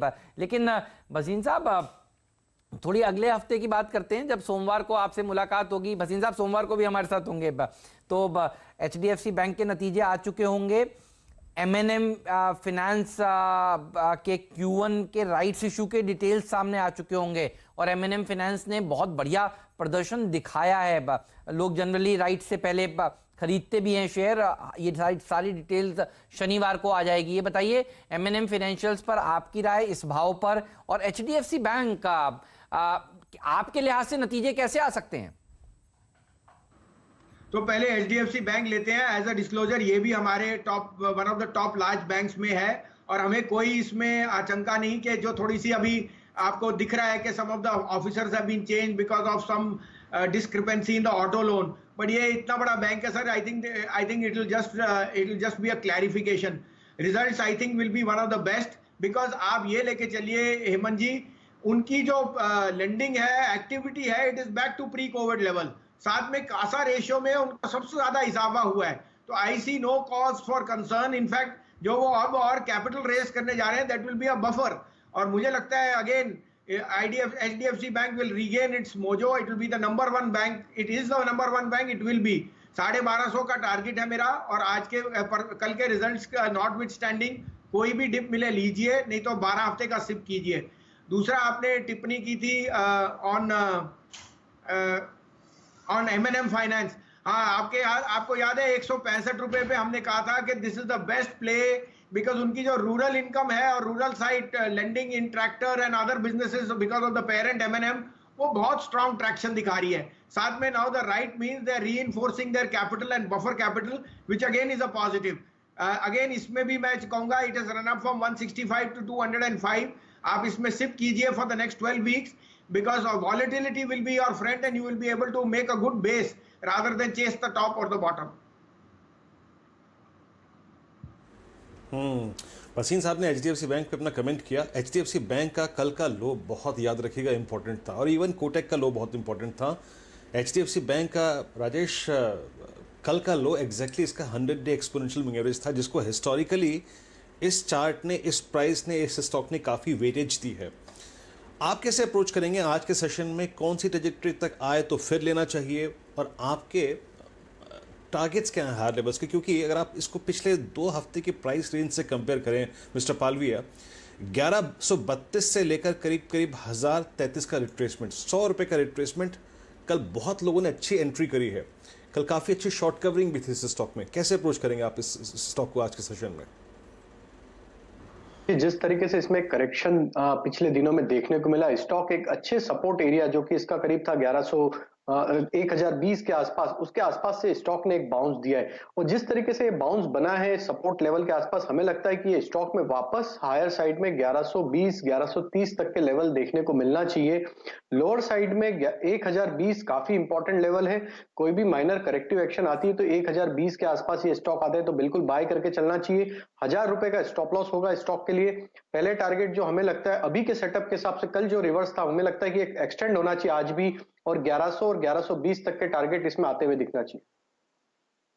स्क्रीन पर HDFC बैंक की बात हो रही थी। अब HCL टेक के नतीजे आपके सामने आते हुए 2734 करोड़ रुपए का अनुमान था, 2900 करोड़ रुपए का मुनाफा, यानी अनुमान से बेहतर मुनाफा नजर आ रहा है। IT कंपनियों ने देखिए बहुत ही बढ़िया प्रदर्शन दिखाया है अब तक, ज्यादातर दिग्गज IT कंपनियों ने। देखते हैं बाकी के नतीजे कैसे आते हैं। मुनाफे का फिगर, पहला फिगर है जो हमारी स्क्रीन पर आ रहा है, और देखिए कल भी चर्चा यही चल रही थी कि HCL टेक नतीजों से पहले एक बड़ा मूव दे सकता है, बल्कि परसों से देखिए चर्चा चल रही थी। तो ध्यान रखिए पिछले 2 ट्रेडिंग सेशंस में इस स्टॉक ने बढ़िया प्रदर्शन दिखाया भी है। आशीष हमारे साथ जुड़ रहे हैं और वो आपको क्लैरिटी से बताएंगे और डिटेल्स क्या निकल कर आ रही हैं इन नतीजों में से। लेकिन एज ऑफ नाउ ये फिगर मेरे सामने इस समय आता हुआ दिख रहा है। तो HCL tech on the face of it number उम्मीद से बेहतर है।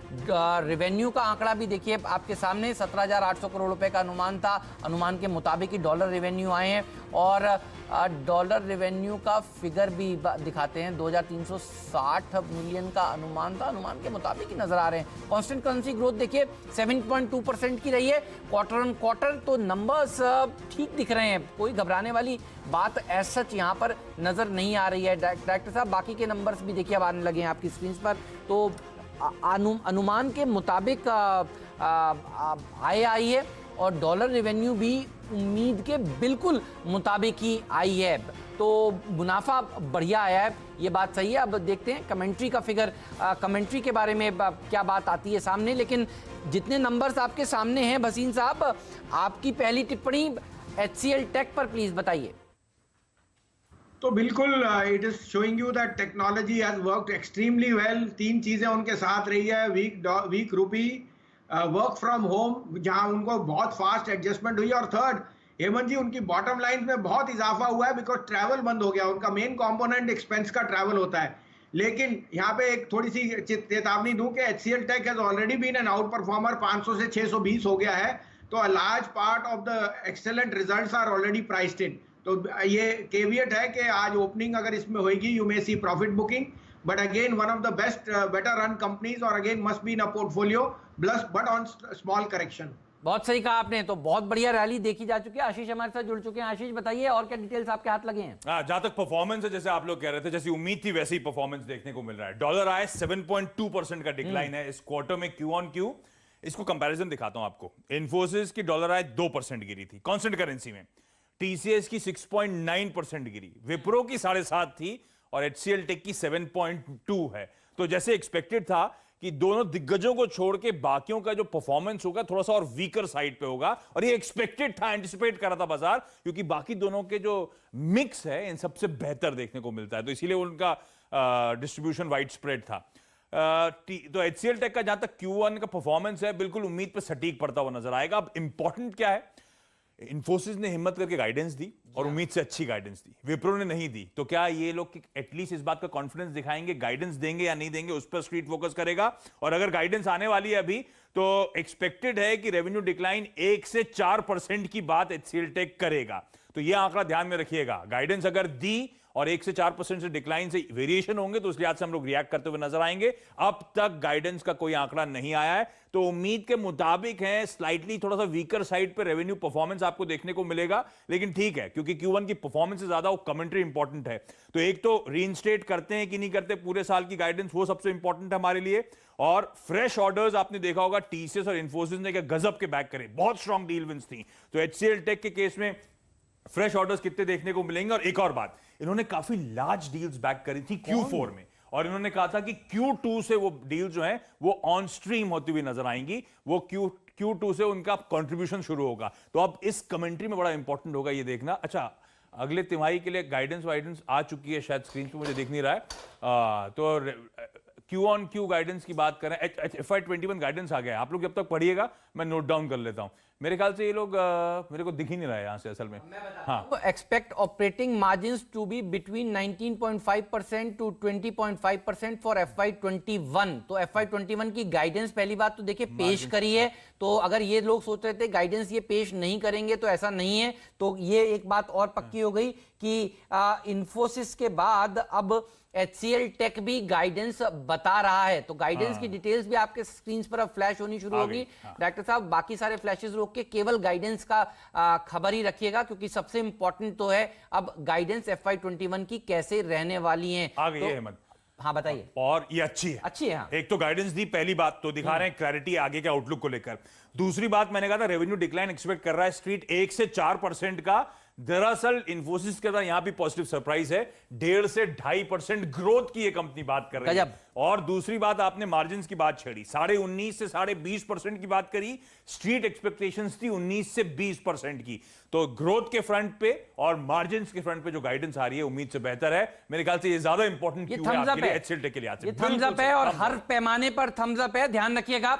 और ये डॉक्टर साहब दिखा दीजिए स्टॉक, ये बढ़िया प्रदर्शन दिखाएगा। आप इतने आंकड़े देखने के बाद मुझे कोई डिसअपॉइंटमेंट नजर नहीं आता HCL टेक के नतीजे में, और मैं सरप्राइज नहीं हो रहा हूं कि अगर ये 10% की रैली आज स्टॉक दिखा रहा है। तो देखिए 3 दिन से लगातार हम कह रहे थे कि नतीजों के आपकी HCL टेक पर नजर होनी चाहिए, और हर बार ये कंपनी बहुत ही पॉजिटिवली सरप्राइज करती है। तो गाइडेंस का आंकड़ा आप देखिए बहुत ही अच्छा नजर आया है, 10% की रैली। तो कल इन्फोसिस ने कमाल दिखाया, ये हफ्ता पहले विप्रो ने, फिर इन्फोसिस ने, आज इनकी बारी। और ये देखिए आज क्या शानदार ओपनिंग हो रही है, 10% की तेजी के साथ HCL टेक का स्टॉक इस समय प्री ओपनिंग ट्रेड में आपके सामने कारोबार करता हुआ। तो सबसे पहले सटीक विश्लेषण CNBC आवाज पर होता है। अर्निंग सीजन से पहले ही हम आपसे कह रहे थे देखिए कि ये वो स्टॉक है जिसके ऊपर नजर होनी चाहिए, और अब आप देखिए गाइडेंस का आंकड़ा भी सामने आता हुआ आपको नजर आ रहा है। तो डॉक्टर साहब ऊपर टॉप बैंड पे लिख दीजिए ताकि सबको समझ में आए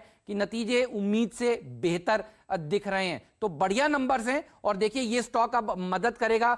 एक बार बता देता हूं प्री ओपनिंग ट्रेड्स में कहां पर इस समय कारोबार हो रहा है।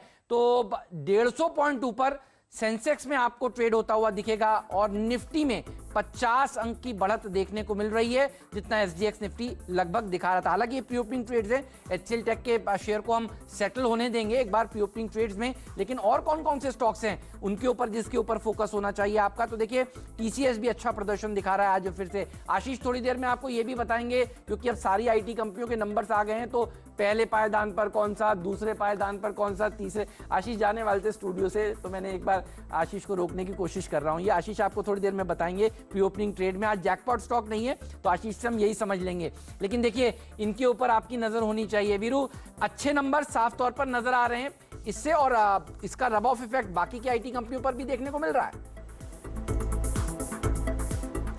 जी हाँ, इम्पैक्ट देखने को मिल रहा है, और आई थिंक गाइडेंस देना 1.5 से 2% की अगर आप देखें ग्रोथ ट्रेजेक्ट्री पे, अगर आप देखें बात करना, और मार्जिन 19.5 से 10.5 की ट्रेजेक्ट्री में अगर आप देखें, आई थिंक HCL ने कहीं ना कहीं सुबह एक बार फिर से माहौल को कायम रखा है। जो विप्रो ने किया, जो TCS ने किया, जो इन्फोसिस ने किया। इन्फोसिस आपकी स्क्रीन पे, आई थिंक इसकी एक बाइंग रेंज पर बात कर लेते हैं। मिस्टर पालविया, कल इसने एक ऑल टाइम हाई अटेम्प्ट किया था, हालांकि थोड़ा सा नीचे आके क्लोज हुआ, और इनडिसाइसिव प्राइस एक्शन था, और कल के वॉल्यूम्स पिछले 3 साल के सबसे स्ट्रॉन्गेस्ट वॉल्यूम थे। आप किस रेंज में बाय करना ठीक समझेंगे, और कोई ऑप्शन आपके जहन में आता है क्या अगर फ्यूचर्स थोड़ा सा एक्सपेंसिव हो जाए तो? वीरेन जी, आप इन्फोसिस पे बात कर रहे हैं, राइट? HCL टेक्नोलॉजीज पे, HCL टेक तो क्लियर कट, यस ये तो क्लियर कट ब्रेकआउट है, वी शेप रिकवरी का इसमें एक ब्रेकआउट आज के सेशन में देखने को मिलेगा। आप अभी डिस्कस भी कर रहे थे, और जिस तरीके से इसमें ब्रेकआउट है, मुझे लगता है कि स्टॉक में ओपनिंग के बाद थोड़ा सा एक बार सेटल होने देते हैं स्टॉक को, फिर इसमें ऑप्शन के थ्रू ट्रेड करेंगे। बट मुझे लगता है जिनकी भी पोजीशन है उन्हें अब यहाँ पे अब ट्रेल कर लेना चाहिए। जिस तरीके से इंडिकेटिव टिक दिखा रहे हैं, करीब 680-90 की रेंज में ये ओपन होते हुए दिख रहा है, तो अब यहाँ से जो स्टॉप लॉस बनता है मेरे हिसाब से अब 655 के आसपास इसको स्टॉप लॉस को ट्रेल करके होल्ड ही करना चाहिए। ओपनिंग के बाद देखते हैं कि किस तरीके से इसमें डेटा शेपअप होता है ऑप्शंस का, फिर हम इसमें हायर साइड के ऑप्शन ट्रेड करने के लिए सजेस्ट करेंगे।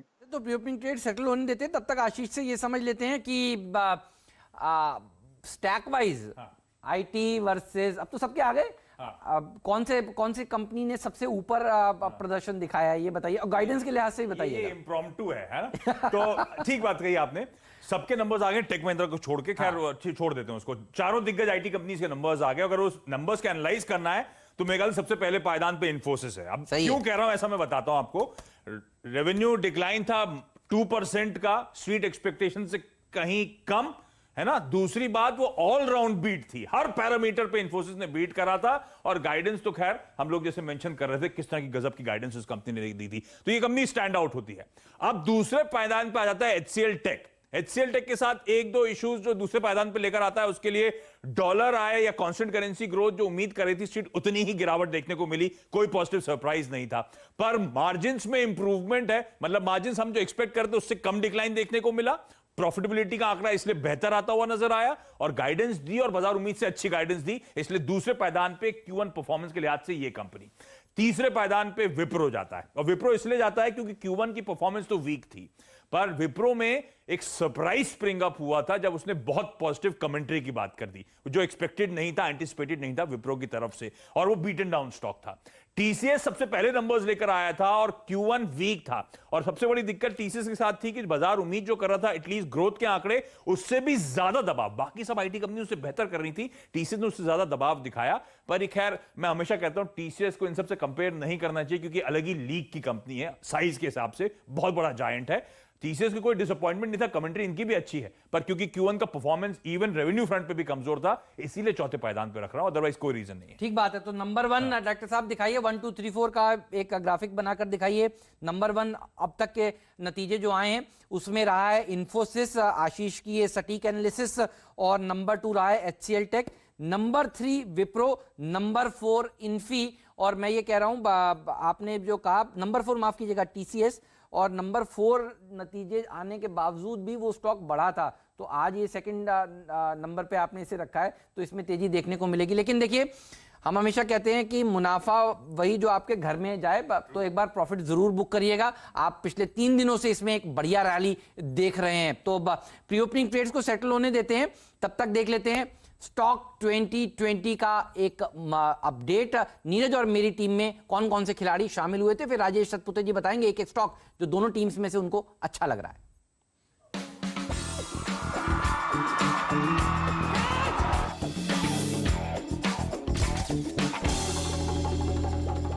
MMRDA एक्ट में सरकार बदलाव करेगी, लक्ष्मण रॉय की एक्सक्लूसिव खबर है।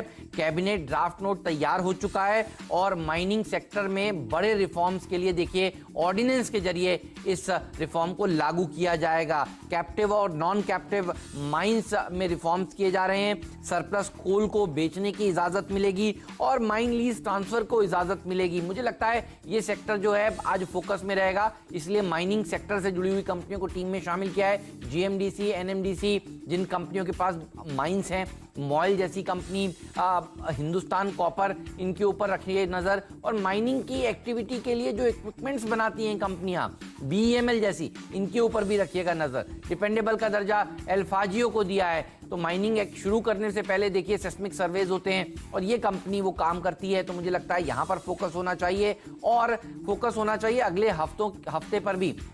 21 तारीख को सरकार जो है वो प्री बिडिंग के लिए देखिए बुला रही है, रेल्स चलाने के लिए प्राइवेट कंपनियों के हाथ में देंगी। और मुझे लगता है कि देखिए उस प्री बिडिंग से पहले आज अच्छी रैली देखने को मिल सकती है रेलवे कंपनियों में भी, क्योंकि मंगलवार को वो बैठक है। तो टेक्सेल के ऊपर रखिएगा नजर, आज ही से ये स्टॉक सेकेंड हाफ में बढ़िया प्रदर्शन दिखा रहे होंगे। IRCTC, इरकॉन और RVNL जैसे स्टॉक्स पर भी आपकी नजर जरूर होनी चाहिए।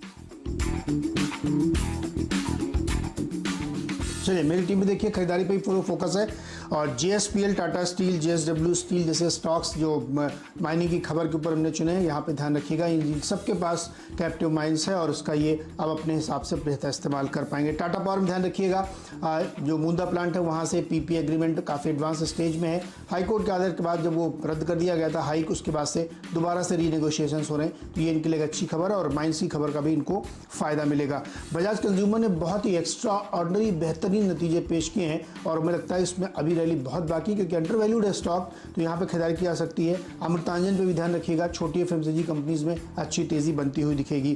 फार्मा में भी फोकस होगा, कोपरान में ध्यान रखिएगा, छोटी कंपनी है और बहुत बढ़िया रैली यहाँ बनी क्योंकि फंडामेंटल्स काफ़ी स्ट्रॉन्ग थे, नतीजे बेहतर पेशन किए थे और अपने पूरे पेयर ग्रुप में सबसे सस्ता स्टॉक है, तो यहाँ पे खरीदारी करनी चाहिए। टोरेंट फार्मा में CLSA की लेटेस्ट रिपोर्ट सजेस्ट कर रही है कि 2920 तक के उन्होंने टारगेट दिए और फार्मा की टॉप पिक है उनकी, और आज सुबह ही एक यूएस एफडीए से इनकी एक मेडिसिन को अप्रूवल मिली है जो फंगल इन्फेक्शन में इस्तेमाल होती है। तो टोरेंट फार्मा में खरीदारी करें। एवेन्यू सुपरमार्ट में नतीजों के बाद से तगड़ी गिरावट के बाद कल जबरदस्त ब्लॉक डील्स हुई हैं और 68% तक डिलीवरी बेस्ड बाइंग की गई है। मुझे लगता है कि इसमें बिकवाली शांत हो जाएगी और अब यहाँ पे तेजी का माहौल बनेगा, खरीदारी करनी चाहिए। और बाटा नतीजों के बाद से रुकने का नाम नहीं ले रहा है, अभी भी अपने ऊपरी स्तरों से बहुत नीचे है, तो इसमें गेंस बनते हैं, तो इसलिए बाटा में भी खरीदारी करनी चाहिए।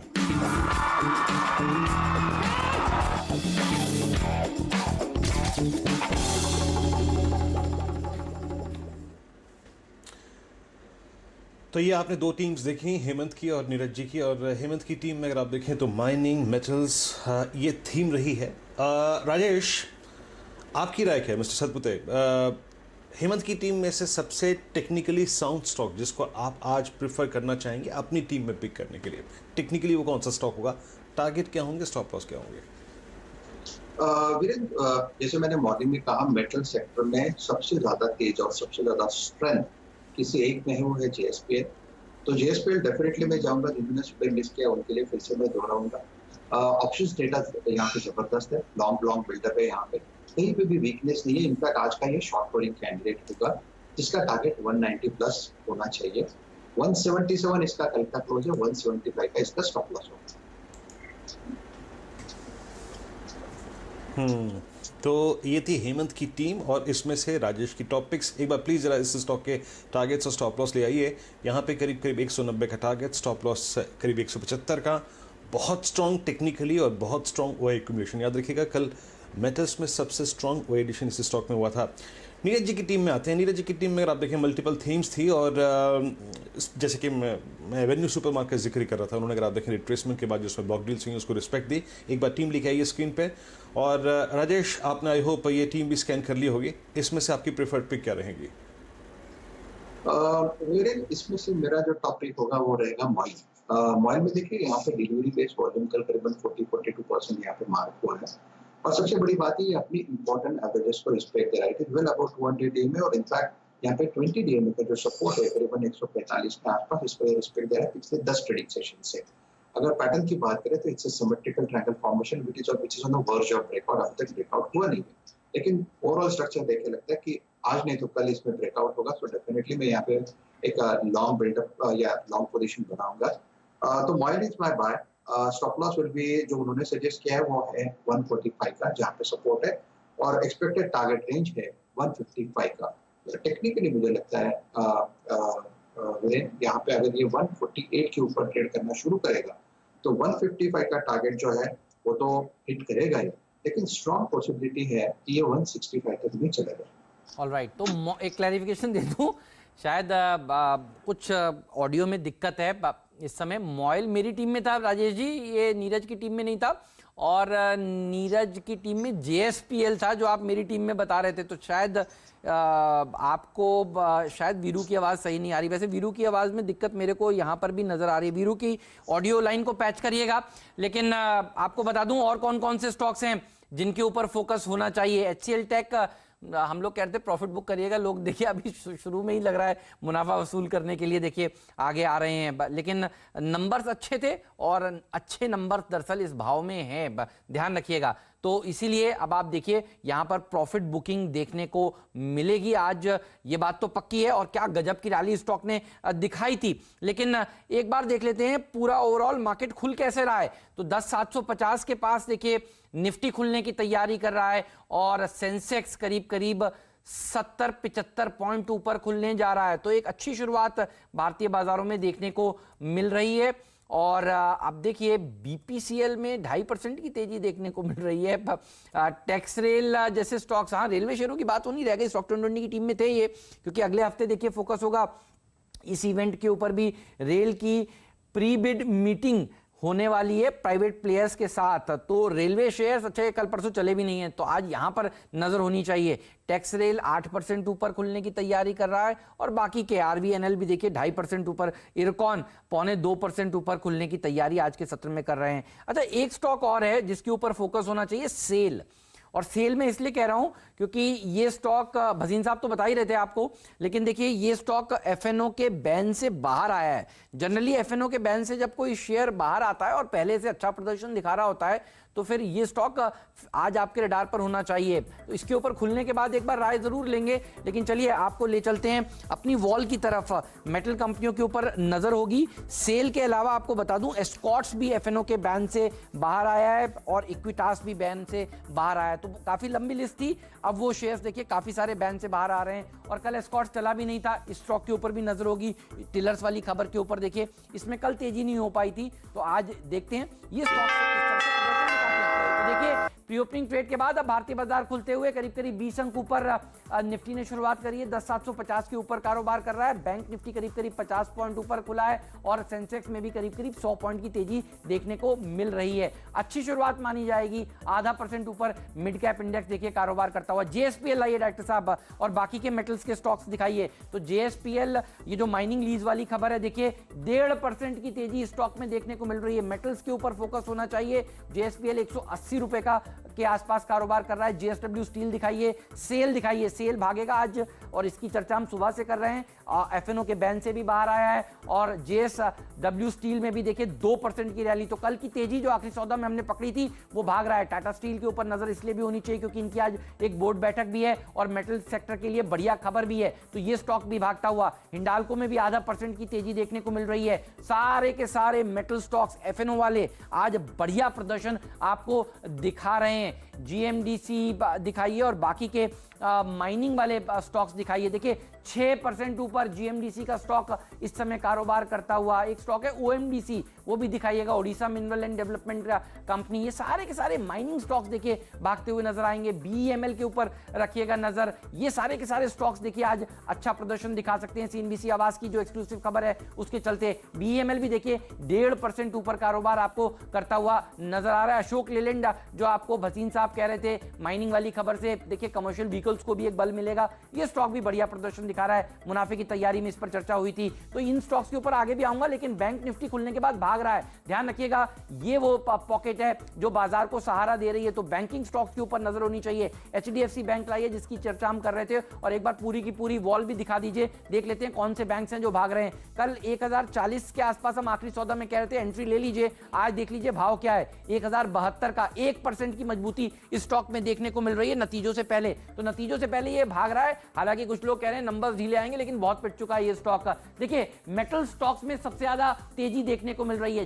टाटा स्टील, जेएसडब्ल्यू स्टील भागता हुआ, वेदांता देखिए ये भी 1.5% ऊपर कारोबार करता हुआ आपको नजर आ रहा है। सारे के सारे स्टॉक्स, हिंडाल्को देखिए, सारे स्टॉक्स में तेजी देखने को मिल रही है। इवन ये खबर पावर सेक्टर के लिए भी किसी हद तक देखिए पॉजिटिव है। एनटीपीसी जैसे स्टॉक्स भाग रहे हैं। देखिए मजबूत स्टॉक्स अच्छा प्रदर्शन दिखा रहे हैं। एचडीएफसी लिमिटेड भी देखिए अच्छी तेजी देखने को मिल रही है। एचडीएफसी बैंक के बारे में तो मैंने आपको बताया ही था।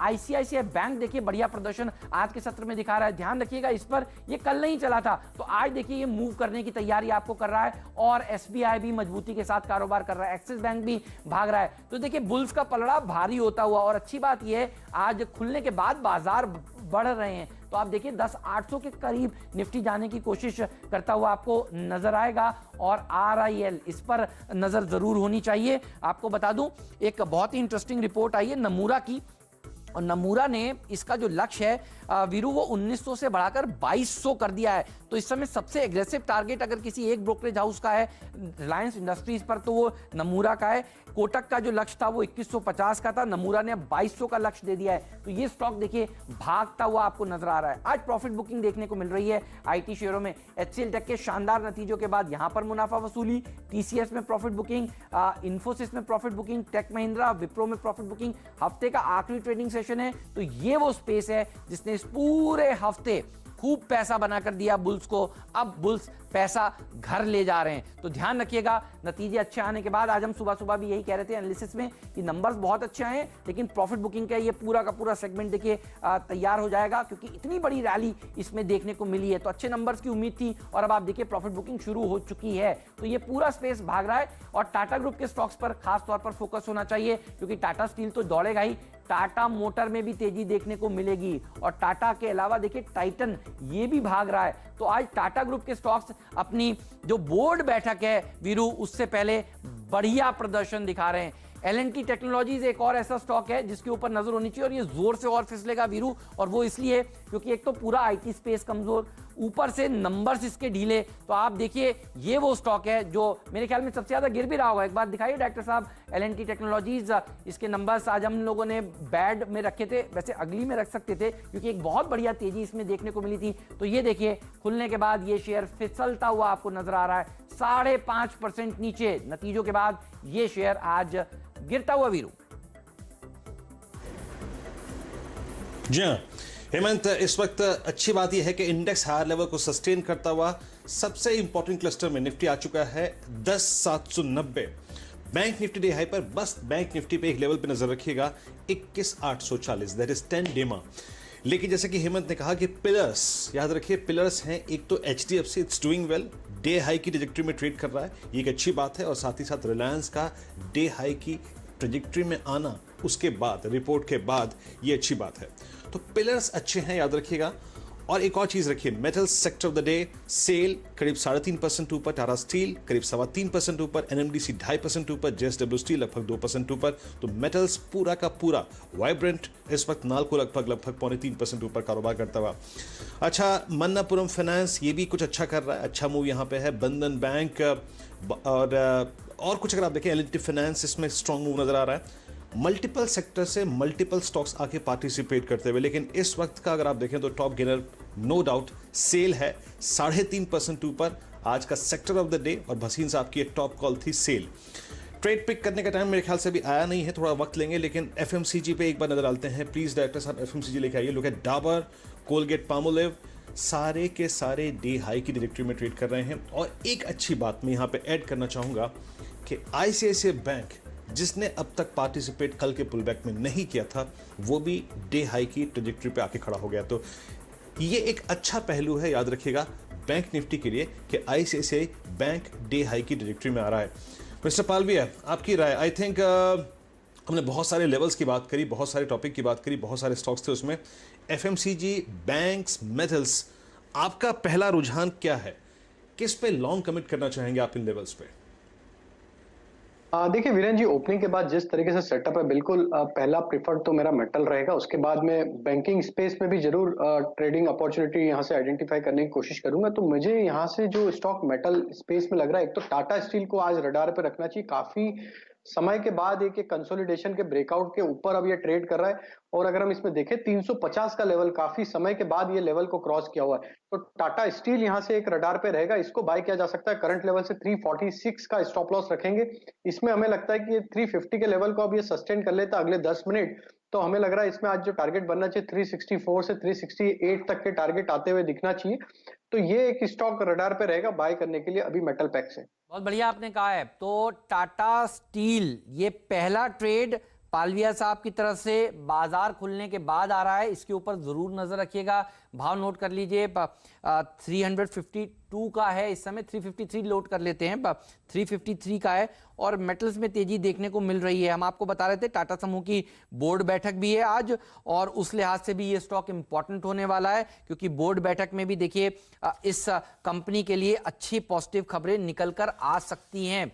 तो ये कल से भाग रहा है और आज भी बढ़िया प्रदर्शन दिखाता हुआ। एक बार आपको बता दूं, यूके की सरकार के साथ बातचीत हो रही है कि टाटा स्टील और JLR में किस तरह से इसको रिवाइव किया जाए, किस तरह से देखिए इसमें निवेश किया जाए। तो ये वो स्टॉक है जो बढ़िया प्रदर्शन दिखा रहा है। तो लिक्विडिटी इन्फ्यूज करने की बातें जो यूके की सरकार के साथ आ रही हैं, देखिए आज इस बोर्ड बैठक में भी इसकी चर्चा होगी। और मेटल कंपनियों का तो दिन ही है। एक बार डॉक्टर साहब दिखा दीजिए मेटल इंडेक्स कितना कारोबार कर रहा है। आज हमने अगर पहली खबर मुनाफे की तैयारी में वीरू कोई भी बात करी और विस्तार से बात करी, वो मेटल कंपनियों की थी। आप स्टॉक 2020 देख लीजिए, मेटल सेक्टर की बात हुई है। और कल अगर आप आखिरी सौदा में हमारे साथ थे तो सिर्फ और सिर्फ देखिए आखिरी 1 घंटे में मेटल स्टॉक्स के ऊपर ही चर्चा हुई है। कल अगर आपने खरीदे तो आज आप मुनाफे में, आज सुबह सुबह खरीद रहे हैं, तो ये सेक्टर आज सेक्टर ऑफ द डे होगा। ये भी देखिए बात बिल्कुल साफ हुई थी। तो 2% ऊपर ये सूचकांक है। एक भी ऐसा सेक्टर नहीं है जो 2% के आसपास ऊपर हो। FMCG सेक्टर की बात भी हुई थी, वो सेक्टर भी देखिए करीब 0.25% की तेजी आपको दिखा रहा है। ये नीरज की स्टॉक 2020 की टीम में, टाटा स्टील उनकी टीम में भी था। 3 3% की रैली। JSW स्टील उन्होंने भी देखिए आज सुझाया था 2.5% मजबूत। टाटा पावर पर भी उनकी नजर थी। तो टाटा ग्रुप की स्टॉक्स के देखिए उनकी टीम में भी शामिल थे।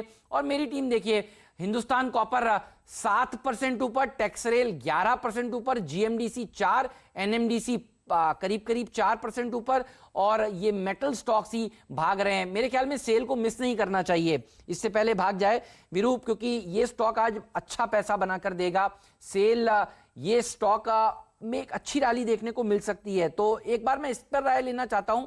पालविया साहब आपकी बताइए, सेल खुलने के बाद ये अब बढ़ता ही चला जा रहा है, 36 रुपए 20 पैसे का भाव है, स्टॉप लॉस कहां रखें और टारगेट क्या होगा?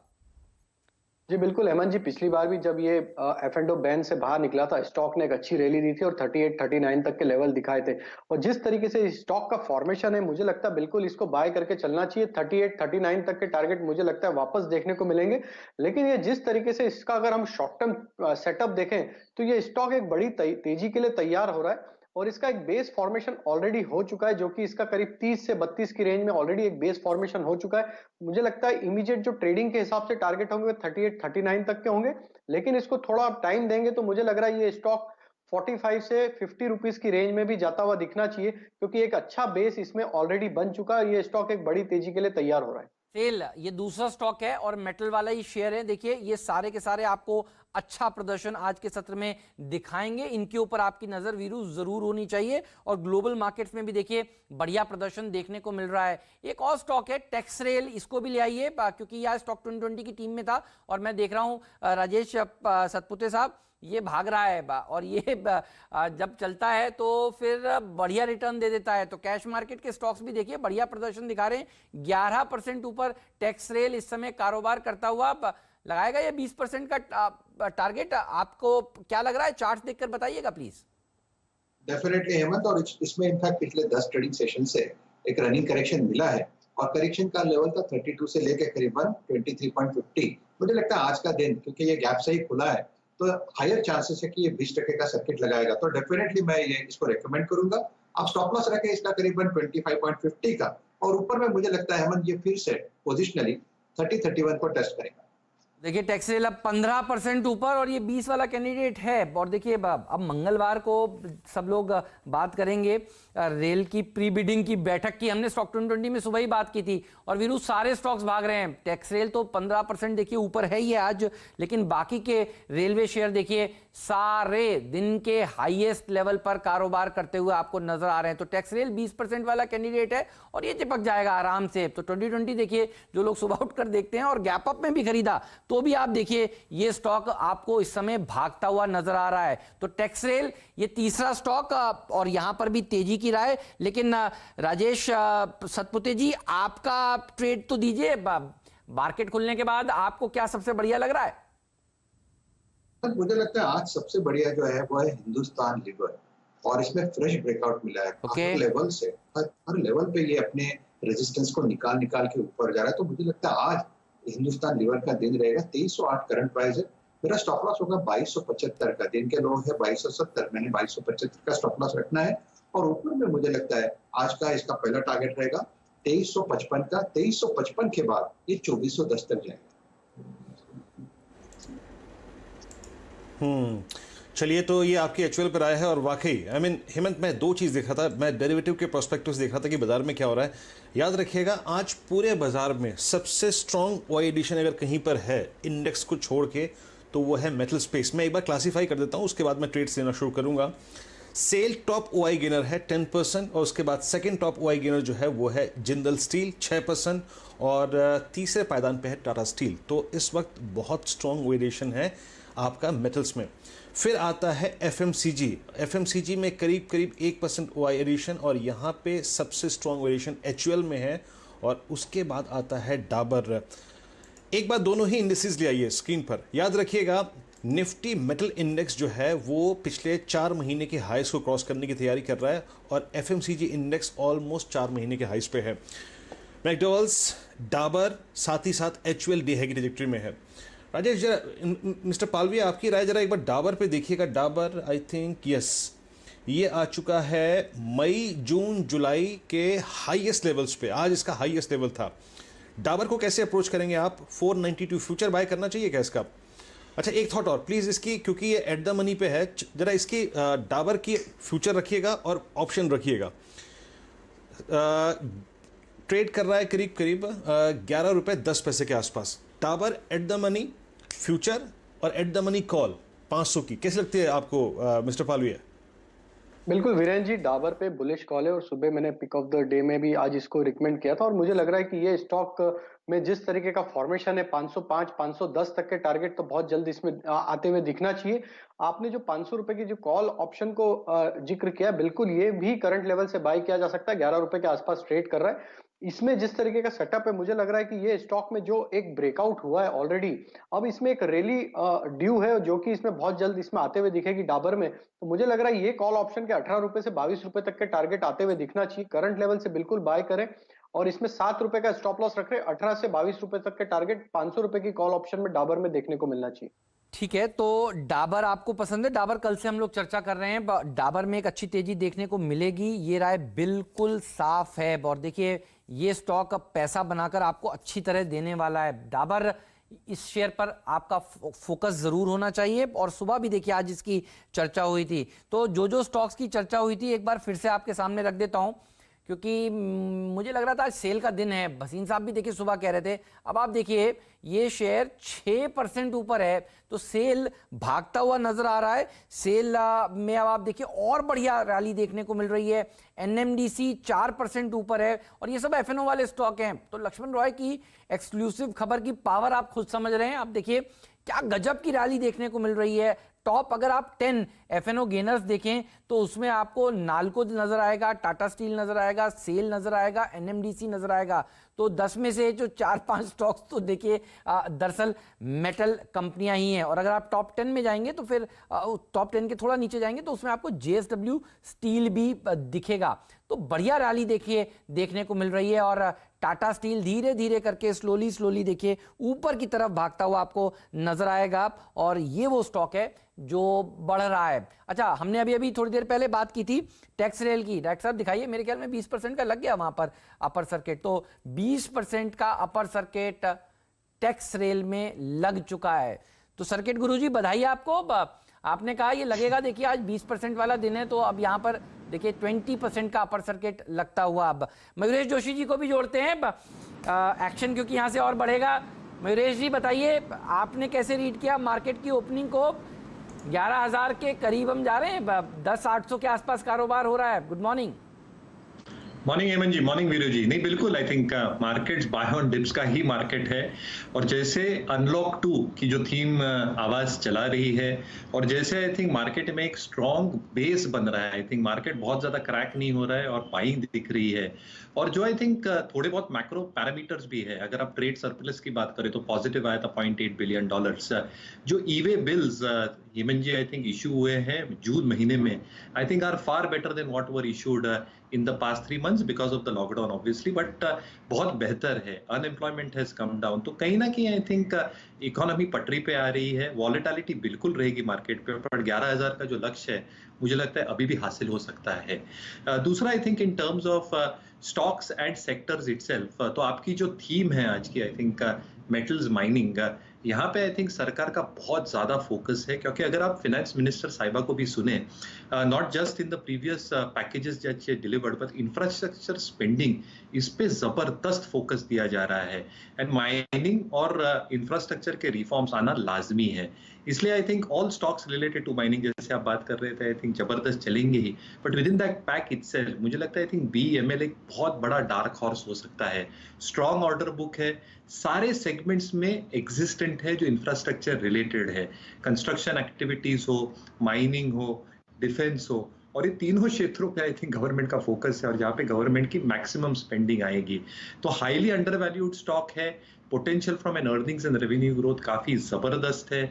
इसलिए आई थिंक अगर कुछ फोकस रखना है आउटसाइड माइनिंग एंड मेटल जो आपने ऑलरेडी डिस्कस कर लिए हैं, मुझे लगता है BEML एक बहुत बड़ा डार्क हॉर्स हो सकता है अगले कुछ तिमाहियों के लिए। BEML, इसके ऊपर रखिएगा नजर और ये स्टॉक बहुत ही शानदार देखिए प्रदर्शन दिखाएगा भी। अच्छा, रिफॉर्म्स जो हुए हैं वो माइनिंग में हुए हैं, रिफॉर्म्स जो हुए हैं देखिए वो दरअसल डिफेंस में हुए हैं। बीएमएल ये कितना भाग सकता है, राजेश सतपुते जी ये बताइए, उसके बाद मुझे एक और 20% वाला नजर आ रहा है, वो भी मैं आपको बताता हूं।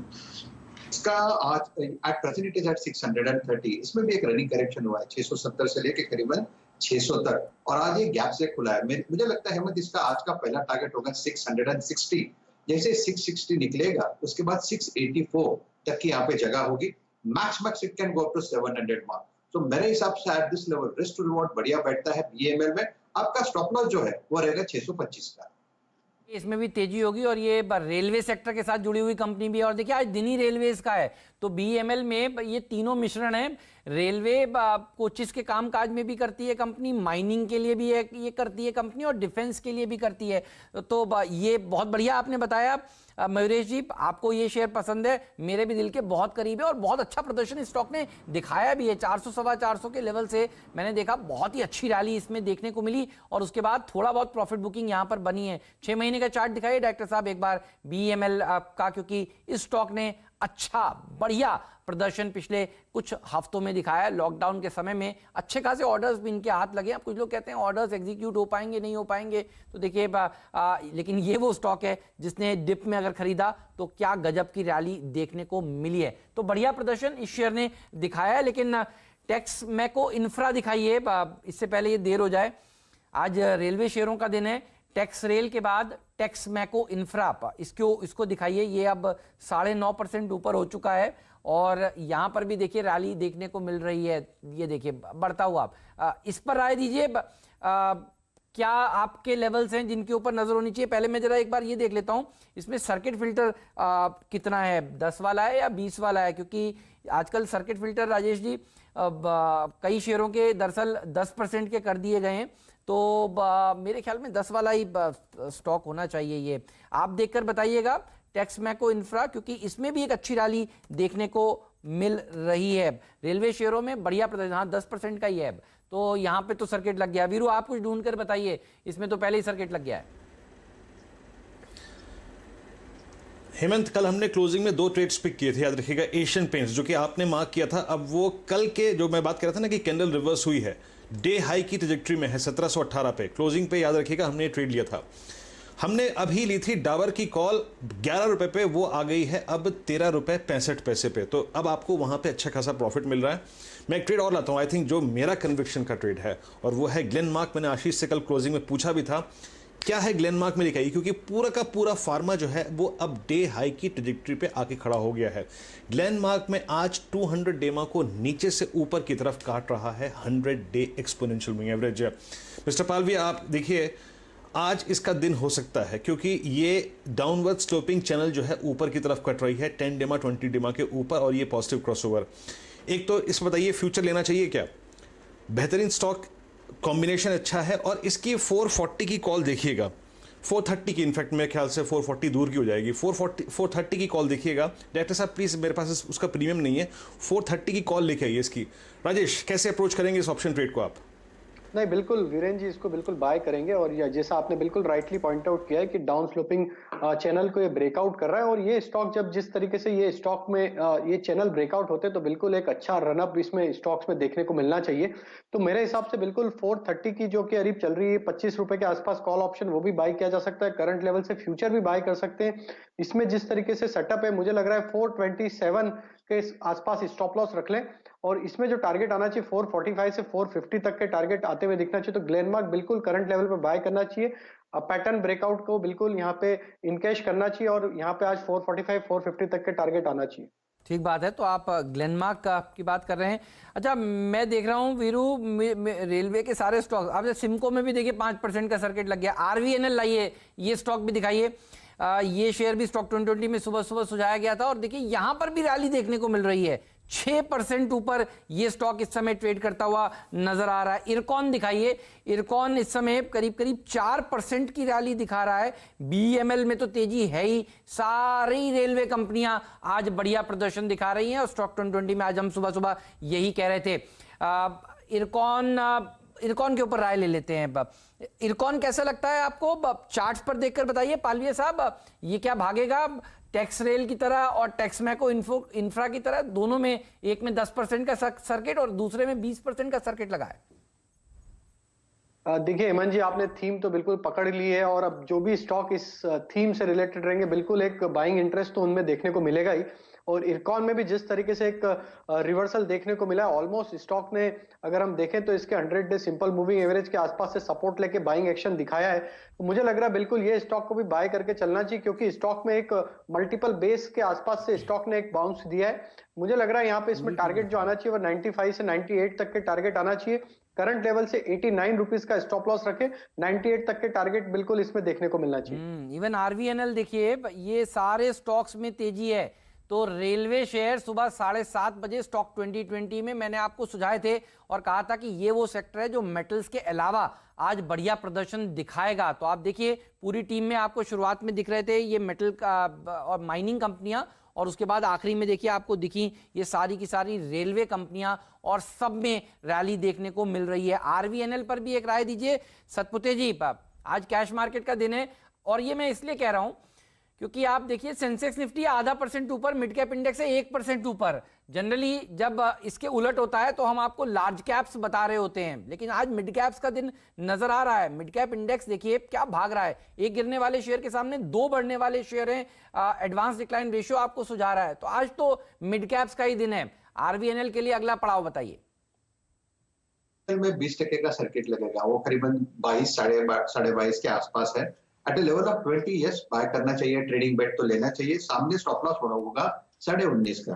हेमंत, हम इस सेक्टर की बात कर रहे हैं, इसमें से एक जो है वो है Indian IRCTC। It is on the verge of breakout 1380। Hemant 1380 पे बेस्ट बाय है। यहाँ पे एक अच्छा खासा करेक्शन हो चुका है, यहाँ पे जाने को जगह बहुत कम है। सो ट्रेडिंग बेट यहाँ पे लूंगा। स्टॉप लॉस होगा मेरा 1355 का। ऊपर में इसका टारगेट होगा 1450 का। 1450 के बाद 1500 तक की जगह है। फॉर्म्स की चर्चा कर रहे हैं और रेल की pre bid meeting private players के साथ मंगलवार को होने वाली है और इस खबर के चलते यहां पर तेजी देखने को मिल रही है। ये बताइए आपके फेवरेट्स क्या हैं स्पेस में और आपने कैसे देखा इस इवेंट को?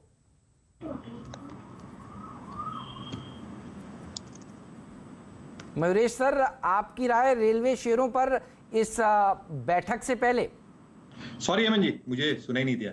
नहीं बिल्कुल, आई थिंक ये बैठक में आई थिंक जो है उभर के आएगा is going to be very very positive, क्योंकि I think not only for the private players but existing government entities के लिए भी। तो जैसे हमने एक बार 2 हफ्ते पहले भी बात की थी, मुझे लगता है I think if you probably place yourself, IRCON काफी बढ़िया लग रहा है। I think it is not just into execution of railway construction, but जहां तक I think इनकी ऑर्डर बुक है, जैसे हम बात कर रहे हैं काफी सरकारी कंपनियों की, I think काफी तगड़ी ऑर्डर बुक है and they have been doing an execution of their order book pretty well. तो जो टॉप लाइन ग्रोथ की हम उम्मीद रखते हैं वो काफी बेहतर है। डेट बहुत ज्यादा बुक्स पे है ही नहीं, बहुत अच्छी डिविडेंड यील्ड है ऑफ ऑलमोस्ट 4.5%। और इबिट मार्जिन्स जो ये पोस्ट करते हैं I think around 13-14% is very very commendable, जिसकी वजह से इनकी जो रिटर्न रेशियोज हैं for a capital intensive company at 11 to 12% ये भी बहुत सराहनीय है। तो मेरे ख्याल से आई थिंक जैसे एग्जीक्यूशन की इंप्रूवमेंट्स देखी जाएगी और ऑर्डर बुक जैसे स्टैकअप होते जाएंगे, इरकॉन शायद एक काउंटर है जो मुझे बहुत पसंद आ रहा है रेल काउंटर्स में से।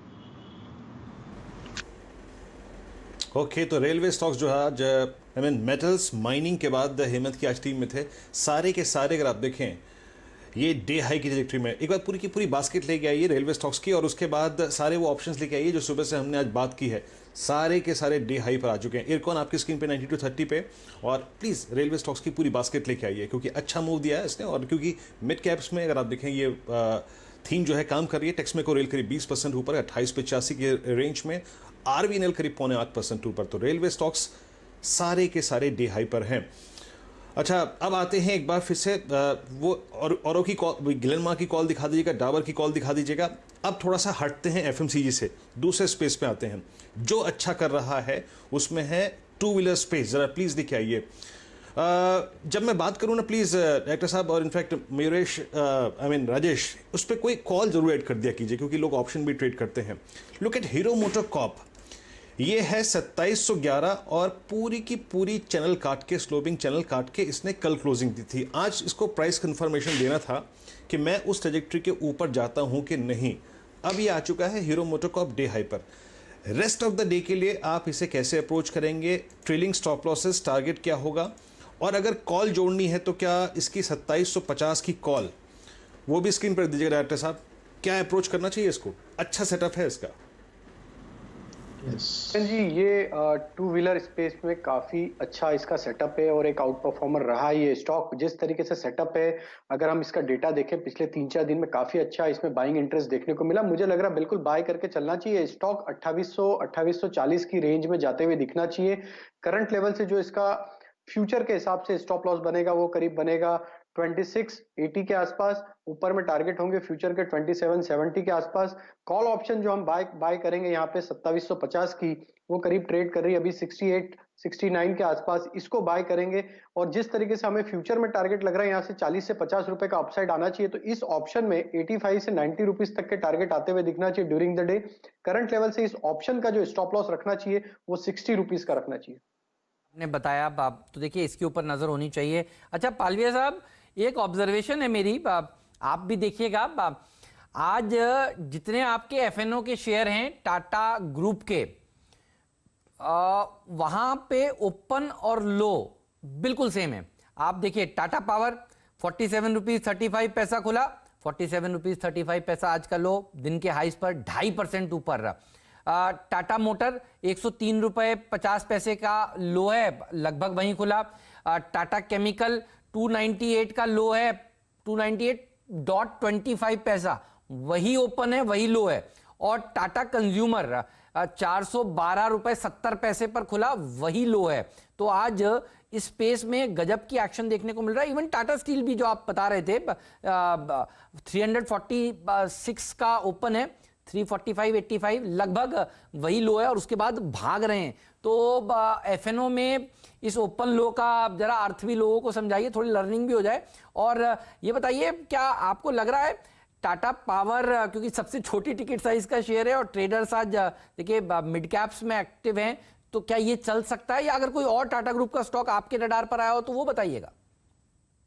ओपनिंग में आपने जिस तरीके से डिस्कस किया था टाटा ग्रुप के स्टॉक्स को, और जो आपने बिल्कुल राइटली पॉइंट आउट किया है कि ये स्टॉक्स में ओपन लो इक्वल है, तो कहीं ना कहीं अगर मैं इसको इंटरप्रेट करूं तो कहीं ना कहीं बास्केट में इंटरेस्ट था। आज ओपनिंग के साथ ही किसी का टाटा ग्रुप की बास्केट में इंटरेस्ट था और ओपनिंग के साथ ही बिल्कुल बाइंग हुआ है।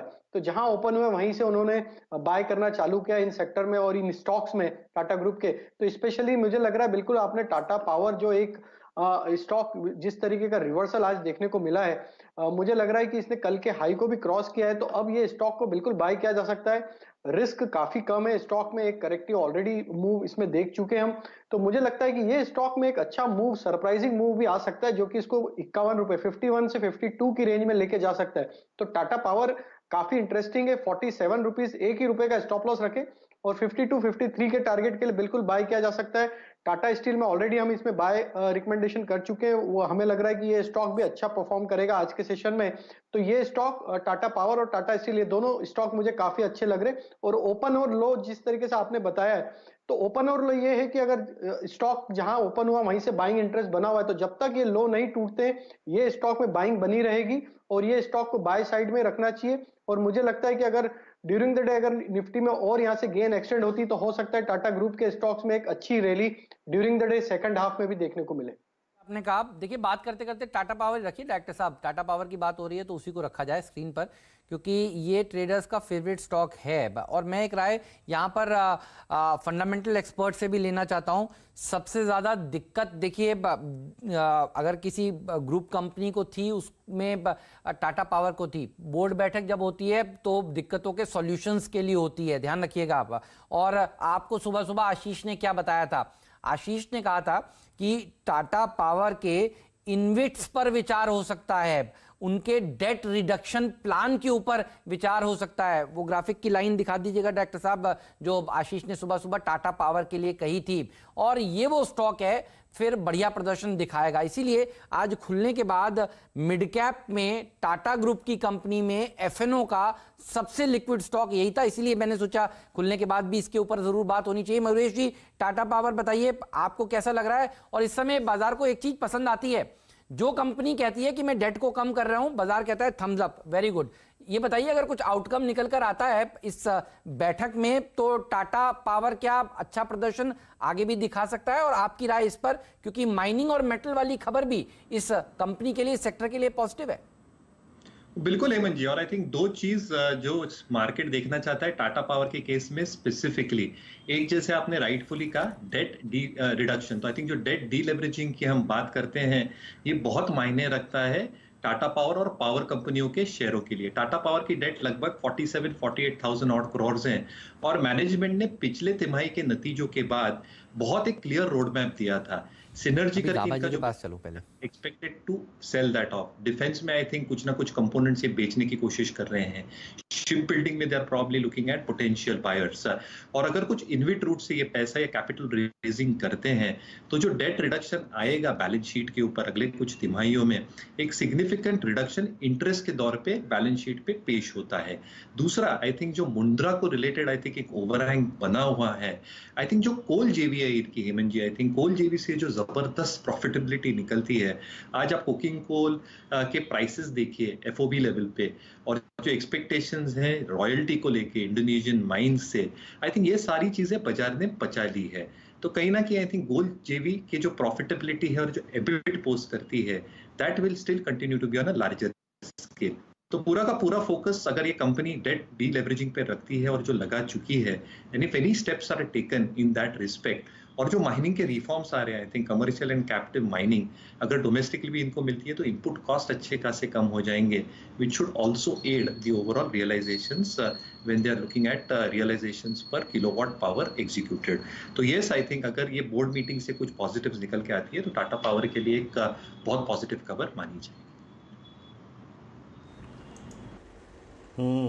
टाटा पावर आपकी स्क्रीन पे आप देखें 48.35 पे। इस पर हेमंत एक टेक चेक लेना बहुत ज़रूरी है, क्योंकि जैसे कि आपने खबर को डिस्कस किया, it's important day for Tata power. और याद रखिएगा टाटा पावर इस प्राइस पर एक प्रॉपर्टी है इस प्राइस की, और वो है इसका 200-डे exponential moving average. Mister Palvia ये उसी को और एग्जैक्टली उसी को होल्ड करके ट्रेड कर रहा है। पिछले 4 दिन में टूटा था लेकिन सिंक होके उस ट्रेजेक्ट्री के नीचे नहीं गया। राजेश जी, आपकी राय क्या होगी टाटा पावर पे? और अब एग्जैक्टली 10 डेमा पे है 48.40 पे, कैसे अप्रोच करेंगे आप, कैसे ट्रेड करेंगे इस स्टॉक को? वीरेन जी, जिस तरीके से सेटअप है ऑलरेडी हम डिस्कस कर चुके हैं। मुझे लग रहा है 52-53 तक के टारगेट टाटा पावर में आते हुए दिखना चाहिए। और अगर आप इसका कॉल कंसंट्रेशन का डेटा भी देखें तो 50 की कॉल में काफी बड़ा कॉल कंसंट्रेशन है। और मुझे लग रहा है कि जिस तरीके से इसका पोजीशनिंग है, आज ये अनवाइंडिंग होते हुए दिख रहे हैं, तो मुझे लग रहा है कि टाटा पावर को यहां से बिल्कुल बाय करेंगे। 47 का स्टॉप लॉस रखेंगे आज के लो के आसपास का। 52-53 के टारगेट इसमें आते हुए दिखना चाहिए। रिस्क काफी कम है, स्टॉक में करेक्टिव मूव ऑलरेडी हो चुका है, तो मुझे लगता है कि इसमें यहां से एक अच्छा सरप्राइजिंग मूव देखने को मिलना चाहिए। काफी अंडर परफॉर्मेंस था स्टॉक में, अगर देखें तो पूरे मार्केट को अगर हम कंपेयर करें तो मुझे लग रहा है कि जिस तरीके का सेटअप बन के आ रहा है, ये बिल्कुल आज स्टॉक अच्छा एक रैली दिखाने के लिए तैयार है। रखिएगा नजर, और इस बोर्ड मीटिंग के ऊपर रखिएगा नजर। जनरली ये बोर्ड मीटिंग का आउटकम बाजार बंद होने के बाद आता है, तो फिर सोमवार को भी स्टॉक के ऊपर फोकस जरूर हमारा रहने वाला है। टाटा ग्रुप के स्टॉक्स भागते हुए नजर आ रहे हैं, मेटल स्टॉक्स भागते हुए नजर आ रहे हैं। इवन टाटा ग्रुप का वोल्टास देखिए, ये भी बढ़िया प्रदर्शन आज के सत्र में दिखा रहा है, क्योंकि इसके आगे टाटा नहीं है तो ज्यादा जनरली चर्चा होती नहीं है। लेकिन देखिए अगर आप टॉप 20 गेनर्स देखें तो उसमें आपको टाइटन भी नजर आएगा, वोल्टास भी नजर आएगा, और ये भी टाटा ग्रुप के स्टॉक्स ही हैं। अच्छी तेजी इन सब में देखने को मिल रही है। लेकिन जनरली देखिए हम अब 9:50 के आसपास, 45 के आसपास आते हैं। हमारे टेक्निकल एक्सपर्ट प्रकाश गाबा साहब के पास। गाबा साहब बताइए, आपने मार्केट की ओपनिंग को पहले आधे घंटे की कैसे पढ़ा, और एक ट्रेड आप भी दीजिए प्लीज। Good morning. मुझे लगता है कि अब तक तो ट्रेंड स्टिल इंटैक्ट अप है। जैसे कल मैंने बताया था कि बीटीएससी तौर पर निफ्टी बैंक निफ्टी लेके जाइए, वो आज सही रहा। अब भी ट्रेंड अप है। टेक्निकल टारगेट 10,989 बरकरार है।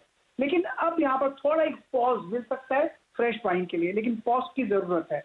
मेरा एक स्टॉक अच्छा लगता है, वो है एक्सिस बैंक। यहाँ पर जो मैंने कल भी दिया था, यहाँ पर उसका टारगेट 450 का है, स्टॉप होगा 432 का। और दूसरा है हिंडाल्को, मुझे हिंडाल्को भी अच्छा लगता है। पॉसिबल है कि हिंडाल्को में आपको मिल सकता है, टारगेट 172 का है, स्टॉप होगा 166। तो एक्सिस और हिंडाल्को दो स्टॉक्स हैं।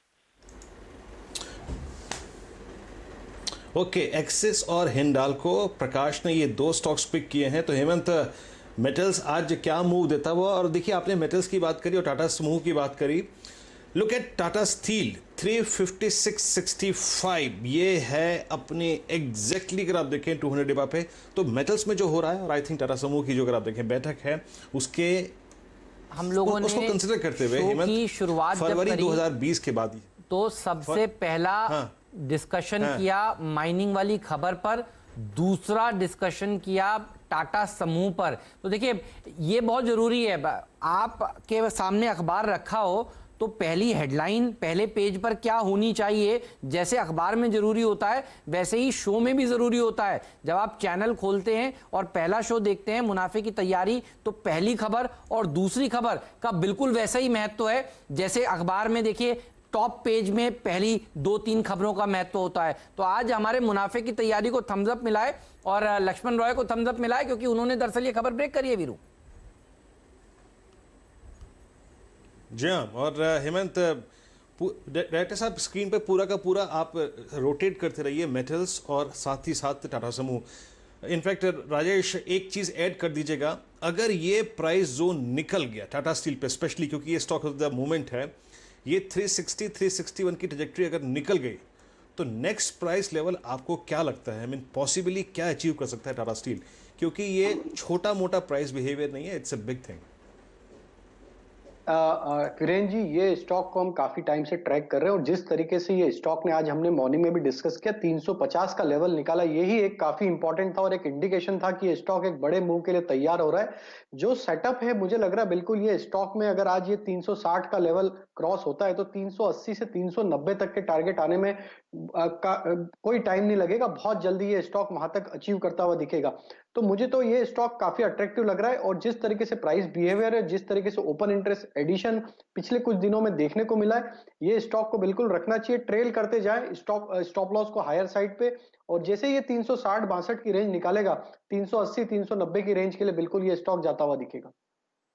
नजर, एक काम करते हैं, ब्रेक ले लेते हैं, लेकिन आप देखिए मेटल की कंपनियां, माइनिंग की कंपनियां और अगर आप देखें टाटा समूह की कंपनियां और रेलवे कंपनियां, यही वो 4 बड़ी पॉकेट्स हैं जिनके ऊपर फोकस हुआ इस शो में। और आप देख लीजिए पूरे बाजार में यही वो शेयर हैं जहां पर सबसे ज्यादा वॉल्यूम हो रहा है, जहां पर सबसे ज्यादा प्राइस एक्शन देखने को मिल रहा है। जेएसडब्ल्यू स्टील भी हाइज पर जाता हुआ। और आपको आपका बहुत बहुत धन्यवाद पालविया साहब। आपने देखिए आज सुबह सुबह आपसे जब पूछा गया कि आपको क्या पसंद है मेटल्स में, तो आपने टाटा स्टील, जेएसडब्ल्यू स्टील की बात करी और देखिए ये शेयर दिन के हाइज पर भागते हुए नजर आ रहे हैं। बहुत बहुत धन्यवाद आपका भी राजेश सतपुते जी, बढ़िया आइडियाज देने के लिए। मयूरेश जी, बहुत बहुत शुक्रिया आपका समय निकालने के लिए और आज इस चर्चा में शामिल होने के लिए।